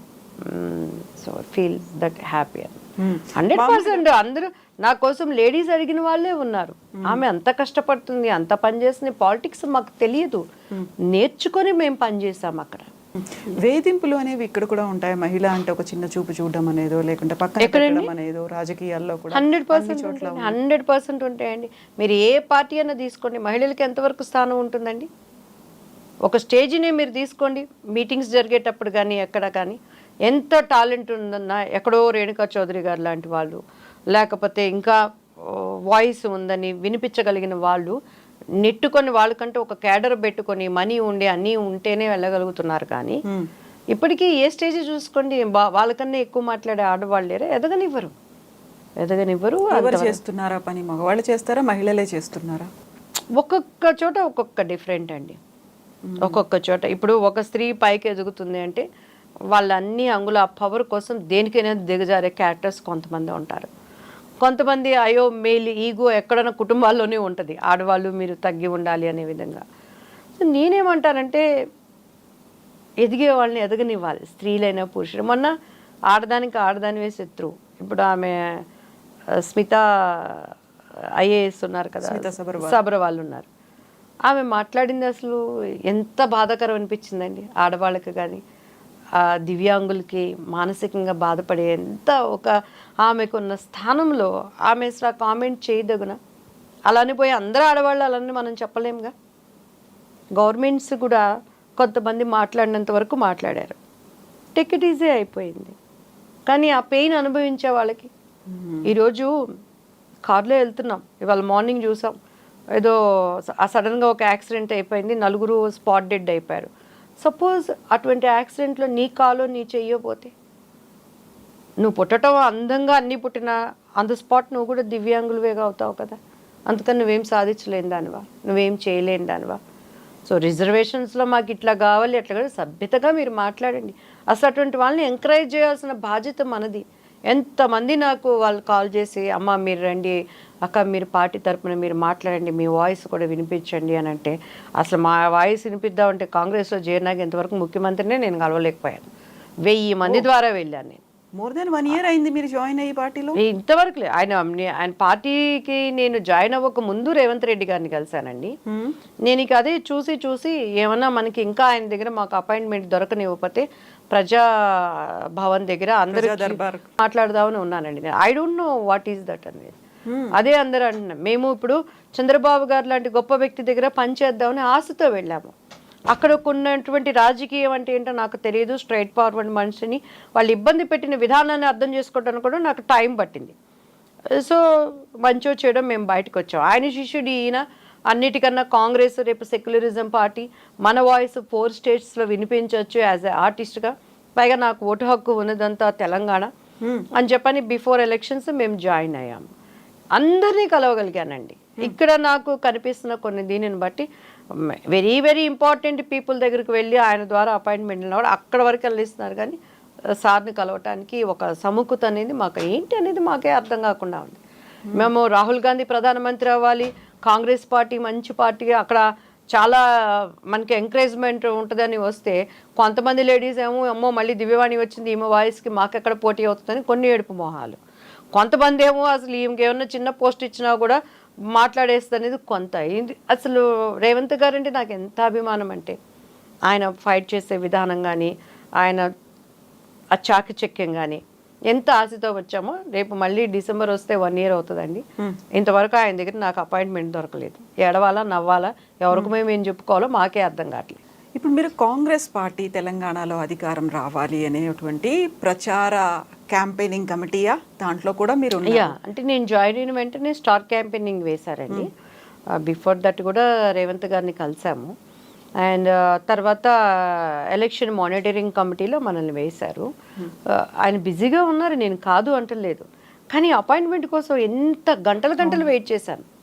అండ్ బట్టి గారిని కలిసాము. చాలా ఆయన పెద్ద మనసుతో చాలా మనల్ని మంచిగా మాట్లాడారు. సార్ ఇది మనం చేయగలము, స్టేట్లో ఎక్కడ ఉందన్నా కూడా మన వాయిస్ వినిపించడానికి కానీ జరుగుతున్న దానికి కానీ అని చెప్పని. తర్వాత మేము జాయిన్ అయినప్పుడు ఠాకరే గారి సమక్షంలో జాయిన్ అయ్యాము. దీపాదాస్ మున్షే గారిని కలిసాము. అలానే మధు యాష్కే గారు కానీ అందరూ మంచిగా కోఆపరేట్ చేసి డెఫినెట్గా కానీ మెయిన్ ఇప్పుడు రేవంత్ రెడ్డి గారి ఆయన చెప్పిన దాంట్లోనే కదండి జరుగుతుంది అంతా. సో ఇప్పటికీ ఆయనని కలవలేకపోవటం నాకు చాలా బాధగా ఉంది. ఎంత ఆశతో అంటే అక్కడ మనం మిస్ అయిపోయిన ఆయన శిష్యుడిగా ఎంత ఉన్నా కూడా నా ఇది ఉంటుంది, మంచిగా మన భవిష్యత్తు ఒక మంచి లీడర్ కింద వర్క్ చేయాలనే ఆశతో మనం ఉన్నాము. ఇప్పుడు టీపీసీసీఏ కాదు ఏపీసీసీ, అక్కడ ప్రెసిడెంట్ కూడా షర్మిల గారే ఉన్నారు. ఒక ఉమెన్ ప్రెసిడెంట్గా ఉన్నటువంటి ఆంధ్రప్రదేశ్ కాంగ్రెస్ కమిటీ, అక్కడికి వెళ్ళారా, కలిసారా, ఏం జరిగింది క్యాంపెయినింగ్? ఇట్లా without designation how can I go అండి? మనకంటూ ఒక గుర్తింపు ఇవ్వకుండా పార్టీ నుంచి మనం ఎలా ఇవ్వగలం? అక్కడ ఉన్నటువంటి ఎవరు కొప్పల రాజు గారని, తర్వాత ఇంక చాలామంది లోపల ఉన్న వాళ్ళకి కాల్ చేసి నేను మరీ అడిగాను. ఎందుకంటే మనకి వాయిస్ ఉంది. ఠాకరే గారి సమక్షంలో మేము జాయిన్ అయినప్పుడు నార్త్ ఇండియన్గా ఆయనకి అదే చెప్పారు, ఎంఐకి ఆర్టిస్ట్గా ఉంది, ఫేస్ వాల్యూ ఉంది, మంచి టాకింగ్ పవర్ ఉంది, కాబట్టి 4 స్టేట్స్కి కూడా ఉపయోగించుకోవచ్చు అని జాయిన్ అయ్యేటప్పుడు అలా చెప్పారు. జాయిన్ అయిన తర్వాత మనం చాలామంది ప్రముఖుల ద్వారా మనం వెళ్ళినా కూడాను మరి షర్మిలా గారి వాయిస్తో పాటు మీ వాయిస్ కూడా కలిస్తే ఏపీకి ఇంకా కాంగ్రెస్కి ప్లస్సే కదమ్మా అని అన్నారు. కానీ ఎవరు మనకి అక్కడ ఎంకరేజ్ చేసి తీసుకెళ్ళిన వాళ్ళు లేరండి. పైగా ఫ్రాంక్గా ఏంటంటే ఒక నాయకురాలు పక్క నుండి మాట్లాడేటప్పుడు పక్కన ఎవరైనా ఉంటే డామినేట్ అయిపోయి మంచిగా మాట్లాడే వాళ్ళు ఉంటే ఎదగనివ్వకపోవటం సహజం అయిపోయింది. ఆడదానికి ఆడదే శత్రువు, ఆడదానికి మగడే శత్రువు, ఆడదానికి మగ ఆడ ఇద్దరు శత్రువు. సో ఇటువంటి పరిస్థితుల్లో మేము స్విమ్ చేస్తున్నాం ఫ్రాంక్గా. దివ్యవాణి గారు ఫిల్మ్ ఇండస్ట్రీ నుంచి పాలిటిక్స్లోకి రాకముందు నుంచి కూడా విజయశాంతి గారు ఉన్నారు, జయసుధ గారు ఉన్నారు, జీవిత గారు ఉన్నారు. ఇలాంటి ఫిల్మ్ ఇండస్ట్రీ నుంచి వచ్చిన వాళ్ళు, పాలిటిక్స్లో వచ్చిన వాళ్ళు ఉన్నారు. సరే, ఎలాగో జయలలిత గారేమో అక్కడ సీఎం దాకా అయ్యారు, ఆ తర్వాత బెంగాల్లో 2 ఎంపీలు అయ్యారు. ఇలా చూసినప్పుడు మన దగ్గర మన సినీ నటీమణులకి పాలిటిక్స్లో అవకాశాలు వస్తున్నాయి, లేకుంటే ఒక పదవి ఇస్తున్నారు, నమ్మకం ఇస్తున్నారు, లేకపోతే వాళ్ళకు ఉన్నటువంటి ఫ్యాన్ ఫాలోయింగ్, క్రౌడ్ పుల్లింగ్, ఇవన్నీ పనికి వస్తున్నాయి అనుకుంటున్నారా? 100% అండి. పాలిటిక్స్లో మనకి కావాలంటే ఒకటి ప్రజలకి చేరువుగా ఉండాలి. ఏది ఉన్నా లేకపోయినా వీటన్నిటికన్నా కూడా ప్రజల మధ్యలో మమైకమైపోవాలి. వాళ్ళ కోసం జీవితం అన్నప్పుడు ఒక డెడికేట్ మైండ్తో పనిచేయటం ఒక కేటగిరీ. రెండోది వచ్చి ప్రజలతో మమైకం అవుతూతో పాటు కింద ఉన్న వాళ్ళతో కూడా తల్లో నాలికలాగా ఉండాలి. తప్పున్నా తప్పు లేకపోయినా సహించుకొని ఉన్నది ఉన్నట్టు మాట్లాడకూడదు. ఇప్పుడు నేను అదే కదా యథార్థవాది లోక విరోధి అంటే దానికి అప్పుడు అర్థం తెలిసేది కాదు నాకు. సో ఇప్పుడు నా లైఫ్లో కరెక్ట్గా నాకు అర్థమవుతుంది, ఓ ఇలా ఉండకూడదు, వాళ్ళు చేసింది తప్పైనా సరే అన్నీ పర్లేదండి, ఇది బాగుందండి, అదండి అలాగేనండి అని చెప్పాలి మనం. ఈవెన్ ఫిల్మ్ ఇండస్ట్రీ అయినా పాలిటిక్స్ అయినా ఏదైనా సరే మనం ఎదగాలి అని అంటే, లేకపోతే పైసలు ఉండాలి మంచిగా. అదిగో ఈ సీటు కావాలంటే ఇంత మొహం మీద కొట్టేసి మనం తెచ్చుకోవాలి, అది సెంట్రల్ గవర్నమెంట్ అయినా స్టేట్ అయినా అనే విధంగా ఉండాలి. ఒట్టి మన టాలెంట్ అంటే 4 గీసుకోవటానికే పనికి వస్తుంది అంతే, ఇది ఏమీ ఉండదు అన్నమాట. సో అట్లా అన్నిటికీ పాలిటిక్స్ నవే డేస్ అట్లా ఉంది. ఒకప్పుడు ఝాన్సీ లక్ష్మీ బాయ్ గారు కానీ వాళ్ళందరూ వచ్చారని అంటే అటువంటి సిచ్యువేషన్స్. సో ఒక లీడర్గా నిలబడటానికి ఉంది, కానీ ఇప్పుడు ఏమీ లేదు. ఎక్కడక్కడ మోసం చేసే వాళ్ళకి బాగుంటుంది పాలిటిక్స్. నెక్స్ట్ మేము దివ్యవాణి గారిని ఎలా చూడొచ్చు? ఫిల్మ్స్లో కావచ్చు, పాలిటిక్స్లో కావచ్చు. 100% అండి. ఇప్పుడు సినిమా ఇండస్ట్రీ కూడా నవే డేస్ మేము వెళ్ళి మా స్థాయికి పోయి దిగజార్చుకొని క్యారెక్టర్స్ ఆడుకోలేము. అండ్ రెండోది వచ్చి కాంప్రమైజ్ అసలు అవ్వలేము. ఇప్పుడున్న జనరేషన్ చాలా భయంకరంగా ఉంది. వయసు వావి వరుసలు ఏమీ లేవు, అన్నీ మనకి కళ్ళతో తెలిసినా కూడా. సో మేమే ఓన్ ప్రొడక్షన్ చేయడానికి వీఆర్ ప్లానింగ్ అండి. నాకు మంచిగా నాలో ఉన్న ఒక ఆర్టిస్టిక్ నాకు తగ్గట్టు ఒక మంచి క్యారెక్టర్స్ చేసి చనిపోయేలోపు పెళ్లి పుస్తకంతో పాటు ఇంకా ఒక మంచి క్యారెక్టర్గా కానీ లేదు మన మెయిన్ నా బేస్గా కూడా చేయాలనే ఒక ఆలోచనతో ఉంది. నాకు మంచి ఒక కుటుంబ సన్నిహితమైన టీంని దేవుడు నాకు ఇచ్చాడు. వీఆర్ మంచి గుడ్ ఫ్రెండ్స్ ఉన్నారు. సో వాళ్ళతో సైమల్టేనియస్గా సినీ ఇండస్ట్రీలో చేయాలనేది ఒక ఆశ. ఒక్కసారి ఏముందండి, ఒక సినిమా సక్సెస్ కొట్టిందంటే మళ్ళీ అందరూ ట్రాక్లో పడుతుంది. సో ఆ ఆపర్చునిటీ కోసం ఐఎమ్ వెయిటింగ్ అనమాట. అండ్ రెండోది వచ్చి పాలిటిక్స్లో మాత్రం నాకు సంఘటనలు ఏమైనా, అక్కడున్న అధికారులు ఏమైనా, నాలో నీతి నియమాలు ప్రజలకి చేరువుగా ఉండాలనే మనసు నాకు ఉన్నప్పుడు దేవుడు తప్పకుండా నాకు ఒక రూట్ ఇస్తాడనేది నా ఆలోచన. అండ్ కొంచెం పిల్లలు చదువులు దీనిని బట్టి నేను ప్రజల మధ్యలోకి వెళ్ళలేకపోతున్నాను. డెఫినెట్గా ఇటు తెలంగాణ కానీ ఏపీ కానీ చాలామంది ప్రజలు మనకి కాల్ చేసి, మ్యామ్ మీకోసం మేమున్నాం, మీరు ఏ నిర్ణయం అంటే ఆ నిర్ణయం అనేదానికి గొప్ప ఇంకొకటి ఏంటంటే లేడీస్ అండి. గుర్తుపెట్టుకున్నారు దివ్యవాణి. ఆడదానికి ఆడదాని శత్రువు అంటారు. నా విషయంలో మాత్రం అది విరోధంగా చాలామంది లీడర్స్ అయ్యే కెపాసిటీ ఉన్నవాళ్ళు కూడా అమ్మ నీ మంచితనానికి మేము ఉన్నామని నాకు సపోర్ట్ చేసే ఉన్నవాళ్ళు తప్పకుండాను, అది కులాలకి మతాలకి రాష్ట్రాలకి అండ్ పార్టీలకి అతీతంగా ఏ పార్టీలో ఉన్న ఆడదానికి అన్యాయం జరిగినా, ఏ మతంలో ఉన్న వాళ్ళకి అన్యాయం జరిగినా ఒక టీం వర్క్గా వెళ్ళి న్యాయం కోసం పోరాటం చేస్తే ఈరోజు నేనున్న పార్టీలు నాకు పట్టం కట్టకపోవచ్చు, నేనున్న పార్టీలు నాకు ఒక అధికారాన్ని ఇవ్వకపోవచ్చు, కానీ ప్రజల గుండెలలో చేరువుగా ఉండాలనే దానికి మాత్రం అనుక్షణం నేను కష్టపడతానండి. ఎందుకంటే ఈరోజు నా బిడ్డకు ఆ కష్టం రాకపోవచ్చు, కానీ ఆ కష్టంలో ఉన్న ఒక బిడ్డను ఆదరించి నిలబెట్టగలిగానంటేనే అది నాకు నా మనసుకి ఎక్కడ లేని తృప్తినిస్తుంది. సో అటువంటి దానికోసం మంచి మనసున్న మనుషుల కోసం అండ్ మాకు సపోర్ట్ చేసే వ్యక్తులు కూడా కావాలి. ప్రతిదీ ఈరోజు ఆర్థికంగా కూడుకున్నది. ఒక 10 మందిని నాతో పాటు తీసుకువెళ్ళాలంటే వాళ్ళకి కాఫీలు భోజనం ముట్టి కొన్ని రోజుల వరకు నేను చేయగలను. సో ఎంతోమంది ఎంతెంతో డబ్బులు పబ్బులకి వెళ్ళి రాంగ్ రూట్లో ఉండి ఖర్చు పెట్టుకొని వేస్ట్ చేసుకుంటున్నారు.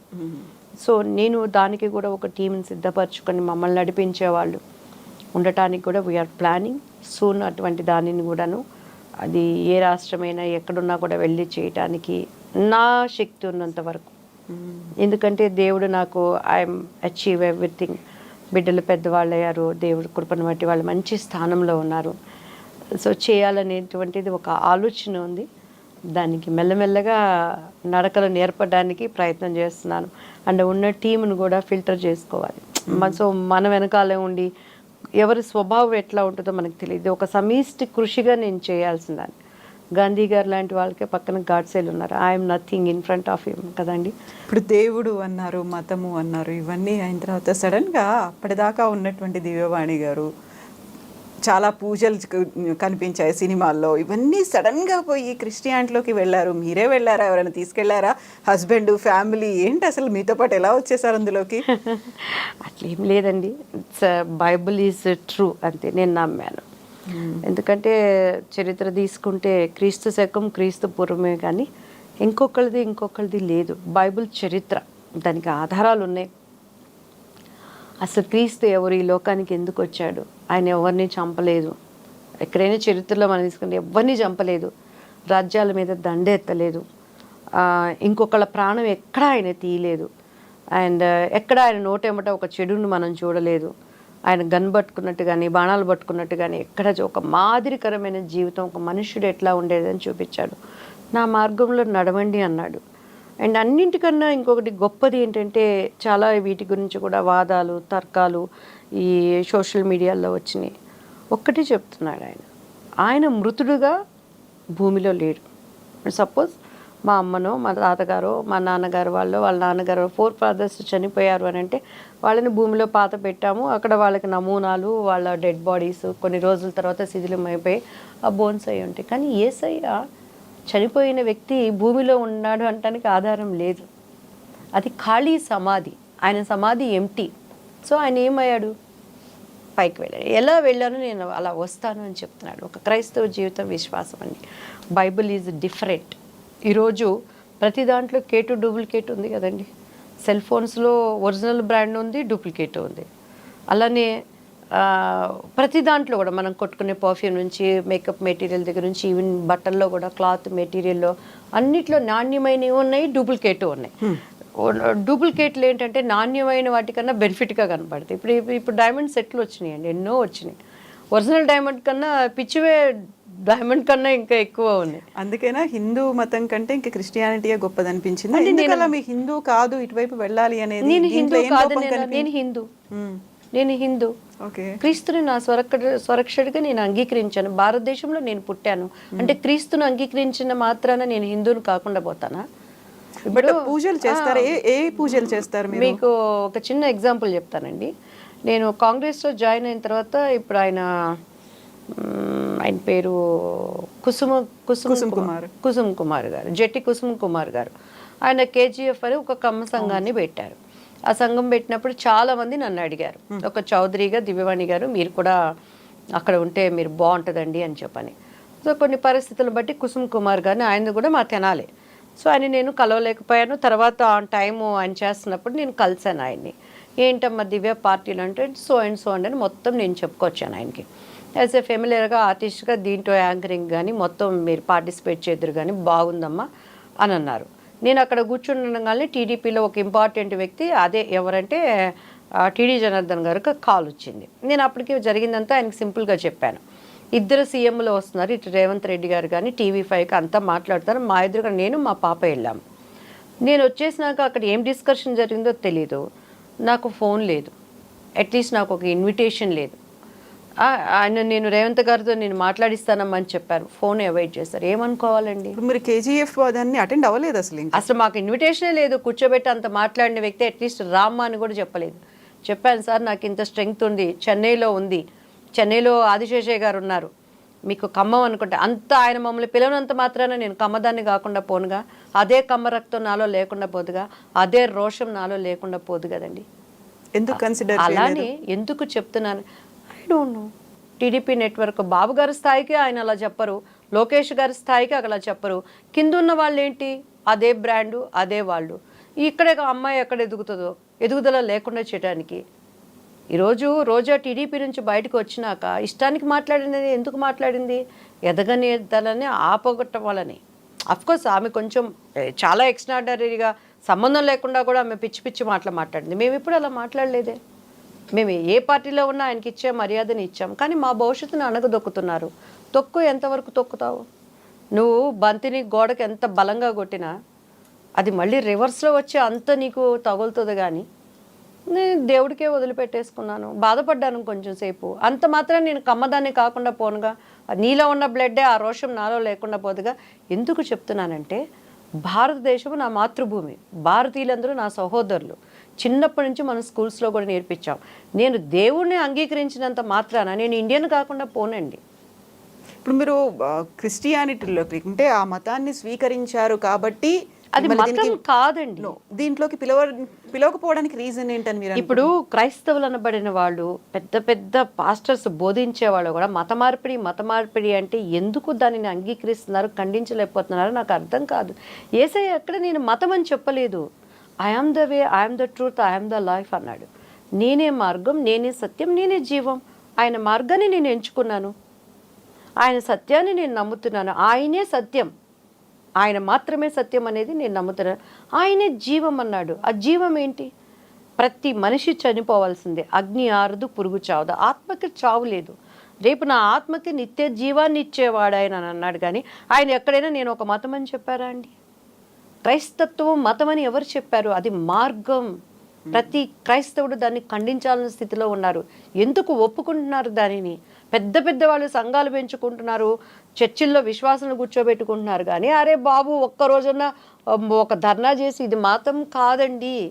నేను హిందువుని, నేను భారతదేశంలో పుట్టాను, క్రీస్తుని నా స్వరక్షకుడిగా అంగీకరించాను. అది కాదంటానికి ఎవరికి రైట్స్ ఉంది? ఇప్పుడు మీరు పూజలు చేస్తారా ఇంట్లో? ఇప్పుడు శ్రావణ మాసం పూజలు కావచ్చు, మిగతా పూజలు అంటే నేను క్రీస్తుని తెలియనప్పుడు నేను చేసేదాన్నండి. ఇప్పుడు చేయట్లేదు. అంటే ఎందుకు చేయట్లేదంటే సృష్టించిన సృష్టికర్తను మర్చిపోయి సృష్టాన్ని పూజించాల్సిన అవసరం నాకు లేదు. సృష్టికర్త ఇప్పుడు ఈ ఫోన్ని క్రియేట్ చేసిన వాడు ఒకడున్నాడు, వాడిని అప్రిషియేట్ చేయాలి. శాంసంగ్ కనుక్కున్నది ఎవరు, ఈ టెక్నాలజీ కనుక్కున్నది ఎవరు, దానికి ఆ బుర్ర పెట్టి ఉపయోగించిన వాడిని మనం మెచ్చుకుంటాం. కానీ శాంసంగ్కి నేను అవార్డు ఇవ్వను, శాంసంగ్ని నేను మెచ్చుకోను. ఇది జస్ట్ ఒక ఫోన్ మాత్రమే. అలానే జీవనదులని, చెట్లుని, భూమి ఆకాశాన్ని సృజించిన దేవాది దేవుడు ఒకడున్నాడు. ఆయనని నేను వర్షిప్ చేస్తాను. కానీ ఆయన వర్షిప్ చేసిన చెట్లని నేను ఎందుకు పూజించాలి? క్రిస్మస్ సెలబ్రేట్ చేసుకుంటారు, బాక్సింగ్ డే, క్రిస్మస్ అంటే క్రిస్మస్ సెలబ్రేట్ చేయమని బైబిల్లో ఎక్కడ లేదండి. మనకి చాలా దేవతలు ఉన్నారు, చాలా నెలలో ఒక 10-15 మనము పండుగలు చేసుకుంటున్నాము. క్రైస్తవులకి ఈస్టర్ ఒకటి, క్రిస్మస్ ఒకటే ఉంటుంది. జస్ట్ అది ఒక క్రీస్తుని జ్ఞాపకం చేసుకోవటమే. కానీ ఆయన పర్టికులర్ ఈరోజే ఇదే దినాన్ని పుట్టాడని బైబిల్లో ఎక్కడ లేదు. అంటే ఆమె గర్భాన్ని ఉన్నప్పుడు ఆ చలి జరిగింది, ఆమెకు తలదాచుకోవటానికి ఎక్కడ ఇది లేదు అనే ఒక సిమ్టమ్స్ని బట్టి దిస్ ఈజ్ క్రిస్మస్ అని అన్నారు. అది క్రీస్తుని జ్ఞాపకం చేసుకోవటం, మన పిల్లలు కూడా మరీ ఏమీ లేకుండా ఉండకూడదనే. కానీ వాట్ ఈజ్ క్రిస్మస్ యొక్క ఆంతర్యం ఏంటి? క్రిస్మస్ ప్రభుని ఆరాధించటం. దేవుడు ఇప్పుడు మీ ఇద్దరు పిల్లలు రాఖీ సెలబ్రేట్ చేసుకుంటారా? పాపు బాబా ఉన్నారు, పాప బాబు ఇద్దరు ఉన్నారు కాబట్టి. అంటే అందరూ కట్టుకుంటారని వాళ్ళు కట్టుకుంటారు. దీపావళి అంటే నేను క్రీస్తునకు ముందు నాకు చాలా ఇష్టం. అది వెలుగు, ప్రతి ఒక్కళ్ళ ఇంట్లో దీపాలు పెట్టుకొని చూస్తానికి ఒక అందంగా ఉంటుంది. క్రాకర్స్ కొద్దిగా మనకి ఆ సౌండ్స్ అవి కొద్దిగా ఇబ్బందికరంగా అనిపిస్తాయి, కానీ క్రిస్మస్ అలంకరణ. ఇప్పుడు ఏమైనా శ్రావణ శుక్రవారం వచ్చింది అనుకోండి, ఇల్లు శుభ్రం పెట్టుకోవటం తప్పేముంది? ఇంటికి మామిడి తోరణాలు పెట్టుకోవటం తప్పేముంది? వేపాకులు తేవటం తప్పేముంది? అవన్నీ కూడాను సైంటిఫిక్గా కలిసి ఉన్నాయి. ముగ్గులు వేస్తారు ఇంటి ముందు. ఎందుకు వేస్తారు? అందులో ముగ్గులో అది ఉంటుంది కదండి, ఏమంటారు దాన్ని, బ్లీచింగ్ లాంటిది కలుస్తుంది. అది వేసినప్పుడు క్రిమి కీటకాలు ఇంట్లోకి రాకుండా గడపలకి పసుపు పూస్తారు. పసుపు కూరల్లో వాడుకోవట్లేదా? గడపలకు పూసే పసుపు అని చెప్పని కూరల్లో పసుపు వేయకుండా క్రైస్తవులు పసుపులు తినరా? కాళ్ళకి పసుపు రాసుకుంటే తప్పేముంది? రాసుకుంటారా? ఏమండి, మీరు కాళ్ళకి పసుపు రాసుకుంటాను, గడపకి కూడా రాసి. మా ఇంట్లో గడపలకి రాస్తాను. అంటే బొట్టులు అవన్నీ పెట్టేంత ఓపిక లేదు, టైం లేదు. కానీ ఒకప్పుడు కుంకాలు అవి పెట్టేవారంటే యాంటీబయాటిక్ కింద వాడేవారు. మరి అటువంటిప్పుడు కాళ్ళకు పసుపు రాసుకుంటే తప్పు అంటే క్రైస్తవులు కూరలు వేసుకోవటం కూడా తప్పేగా. మూడాలు ఆచారాలు కాదండి. సో మనము ట్రూత్లోకి క్రిస్మస్ అంటే ఏంటి, ప్రభువుని ఎరగని వాళ్ళకి చెప్పటం, క్రీస్తుని ఆరాధించటం. ఒక వ్యక్తిని మనం ఆరాధిస్తున్నామంటే ఆ వర్షిప్ ఏంటంటే, మన వర్షిప్లో ఆయన దగ్గరికి మనం వెళ్ళిపోయినప్పుడు మనం చేసిన తప్పులేంటి, మనమేంటి, పరిపూర్ణంగా క్రైస్తత్వం అనేది ఒక్కటి నిమిషంలో జరిగిపోయేది కాదండి. మరణము వరకు నిరంతరం అది సాగేటువంటి ఒక ప్రక్రియ. ఇప్పుడు దేవుడి దగ్గర చర్చికి వెళ్తాను, కాసేపు ప్రేయర్లో ఉంటాను, వాళ్ళు చెప్పే మనసులో మాటలుంటాయి. ఇతరులు రాగానే నా కోపంగానే ఉంటుంది, నా ఈర్ష్యగానే ఉంటుంది, నా స్వార్థంగానే ఉంటుంది. సో అందరూ ఆయన చెప్పినంత మాత్రం ఇది మతం కాదండి. నేను హిందూ, నా కులము యేసుక్రీస్తు వారికి కూడా యూదా రాజసింహం, ఆయన యూదుడనే ఒక గుర్తింపు ఉంది. దేవుడు నాకు ఇచ్చిన కులాన్ని నేను దాచిపెట్టుకోవాల్సిన అవసరం లేదు. చాలామందికి యేసుక్రీస్తు వారు అనగానే తక్కువ జాతిలో ఉన్నవాళ్ళు ఉన్నారు అని ఉంటుంది. ఈరోజు మీరు చెప్పేది నిజమైనా, నేను చెప్పేది అబద్ధమైనా, లేదు నేను చెప్పేది నిజం మీరు చెప్పేది అబద్ధమైనా, ఒకానొక దినాన్న ఈ నేత్రంతో మనం చూడాల్సిందే. ఆ రోజు మనం తప్పించుకోవడానికి లేదు. అది నువ్వు చెప్పే దేవుడా, నేను చెప్పే దేవుడా, ఈ యొక్క ప్రపంచాన్ని నడిపిస్తున్నటువంటి ఒక శక్తినా, ఏదన్నా మీరు అనుకోండి. దివ్యవాణి గారు మా అందరికీ పరిచయం అవడం పెళ్లి పుస్తకం సినిమా. ఒక్క పెళ్లి పుస్తకం, ఆ పెళ్లి అనేది కాదు, ఒక వరుసగా మీరు చేసిన 50 సినిమాల్లో ఒక 10 సినిమాలకు పెళ్లి అనేదే ఉంటుంది కదా, మొగుడు పెళ్ళామో లేకుంటే పెళ్లి. ఎందుకు అలా పెళ్లి అనేది ఒక సెంటిమెంట్ ఏమైనా ఉందా దివ్యవాణి గారికి? అలా దివ్యవాణి గారు ఎలా ఉంటారో పెళ్లి అనేది కూడా టైటిల్లో ఉండాలనేది అంటే అలా కాదండి, ఆ స్టోరీస్ అట్లా ఉండే. సో దానికి తగ్గట్టు పెట్టుకొని అలా అది యాదృచ్ఛికంగా కలిసి వచ్చింది అంతే. పెళ్లి కొడుకు, ఇద్దరు పెళ్ళాలు, ముద్దులు పోలీసు, ఎదురింటి మొగుడు, పక్కింటి పెళ్ళాం, పెళ్లి నీకు శుభం నాకు, అండ్ తర్వాత దొంగ రాసుకెళ్ళి, అట్లా కలిసి వచ్చే స్టోరీ పరంగా వాళ్ళు పెట్టుకునే. అప్పట్లో మాకు అసలు సంబంధం కూడా ఉండేది కాదు కదా. నా క్యారెక్టర్ చెప్పేవాళ్ళు, డేట్స్ ఇచ్చేవాళ్ళు. ఇప్పుడులాగా సంవత్సరాల తరబడి చేస్తున్నారా మూవీస్? జస్ట్ 2 monthsలో ఫస్ట్ కాపీ వచ్చేయాలి, డబ్బింగ్ అంతా, ప్రొడ్యూసర్స్ని ఎంతవరకు సేవ్ చేయగలగాలి. సో అప్పట్లో రీల్స్ అన్నీ కూడా కాస్ట్లీగా ఉండేవి. సో అట్లా జరిగిందే కానీ సింగిల్ టేక్ అనేది మళ్ళీ వాళ్ళకి ప్రొడ్యూసర్ కూడా ఎఫెక్ట్ పడదు, అప్పట్లో అంతా డబ్బులు పెట్టి కొనుక్కునేవాళ్ళు. ఇప్పుడులాగా టెక్నాలజీ పెరగలేదు కదమ్మా. సో అప్పుడు అది ఒక స్కూల్ లాగా ఉండేదన్నమాట. అట్లా యాదృచ్ఛికంగా అవన్నీ కలిసి వచ్చినాయే కానీ అది అలా జరిగిపోయింది అంతే. పెళ్లి పుస్తకం, అందులో ఉన్నటువంటి శ్రీరస్తు శుభమస్తు అనే పాట ఇప్పుడు ఏ తెలుగు ఇంట్లో పెళ్లి జరిగినా అది కంపల్సరీ ఉంటుంది. ఆ తర్వాత మీరు రాజేంద్ర ప్రసాద్ గారు కలిసి కొన్ని డ్యూయెట్లు కావచ్చు, పాటలు, అమ్ముకుట్టి ఏదైనా మీరు పాడొచ్చా? అందులో అన్ని పాటలు నాకు మైండ్లో ఉన్నాయి కానీ హాయి హాయి శ్రీరంగ సాయి ఒకటి నాకు బాగా ఇష్టం. తర్వాత సరికొత్త చీర ఇష్టం. హాయి హాయి పాడతాను ప్లీజ్. హాయి హాయి శ్రీరంగ సాయి, మా పెద్ద పాపాయి కాపదలు కాయి, హాయి హాయి శ్రీరంగ సాయి.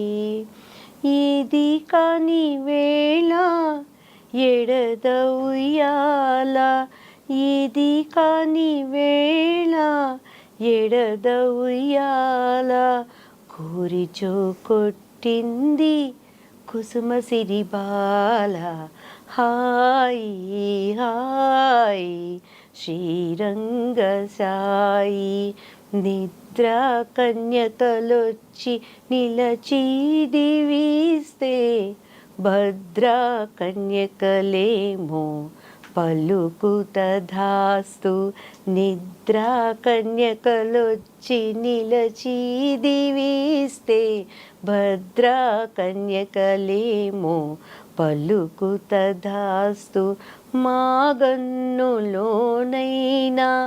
మరచిపో కక్ష సిరి కనుల నిత్తురకు శ్రీరామ రక్ష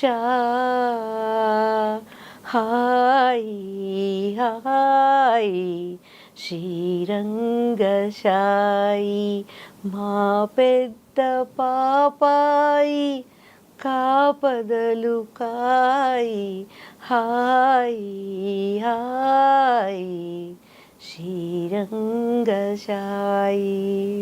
రెగ్యులర్ గా పాటలు కూడా పాడతారా ఇంట్లో? మీరు డాన్సర్ అని తెలుసు, మాస్టర్ గారి దగ్గర నేర్చుకున్నారు డాన్స్ అనేది. పాటలు కూడా ఎప్పుడు లేదండి, ఊరిని అలా అలా జస్ట్ కుని రాగాలు అంటారు కదా. థ్యాంక్ యూ సో మచ్ దివ్యవాణి గారు, చక్కగా పాట పాడారు, బాగా మాట్లాడారు కూడా. అండ్ మీ అగ్రెసివ్ వాయిస్ని, మీ వాణిని ఇలాగే వినిపిస్తూ ఉండండి మీరు ప్రతి చోట, ప్రతిసారి కూడా. థ్యాంక్ యూ సో మచ్ అండి. మీకు కూడా thank you so much. And I dream నాకు ఇష్టమైన ఛానల్ ఇది. చాలా వరకు అన్ని నిజాన్ని వెలికి తీసుకొస్తూ ఉంటారు. సో ఈ ఛానల్ ద్వారా ఇంకొకసారి నా ప్రేక్షక దేవుళ్ళందరికీ కూడా నా మనసులో ఉన్న భావనలను పంచుకోవటానికి ఇటువంటి మంచి అవకాశం ఇచ్చారు. ఎవరినైనా నొప్పించి ఉంటే పెద్దగా తీసుకోకండి. నేను చెప్పింది నిజం అని అనిపిస్తే ఆలోచించండి. ఎస్పెషల్లీ ఆడవాళ్ళ విషయంలో. అది నీ తల్లైనా, నీ చెల్లైనా, నీ భార్య అయినా, పక్కింటి వాళ్ళైనా, పొరుగుడు ఉన్నటువంటి రాష్ట్రాల వాడైనా, మగవాడు అనేవాడు ఆడదానిని కాపాడండి. అండ్ ఆడవాళ్ళు శత్రువు అనేది తెచ్చుకోకుండా మన పద్ధతులను మనం పాటించాలని మనస్ఫూర్తిగా కోరుకుంటున్నాను.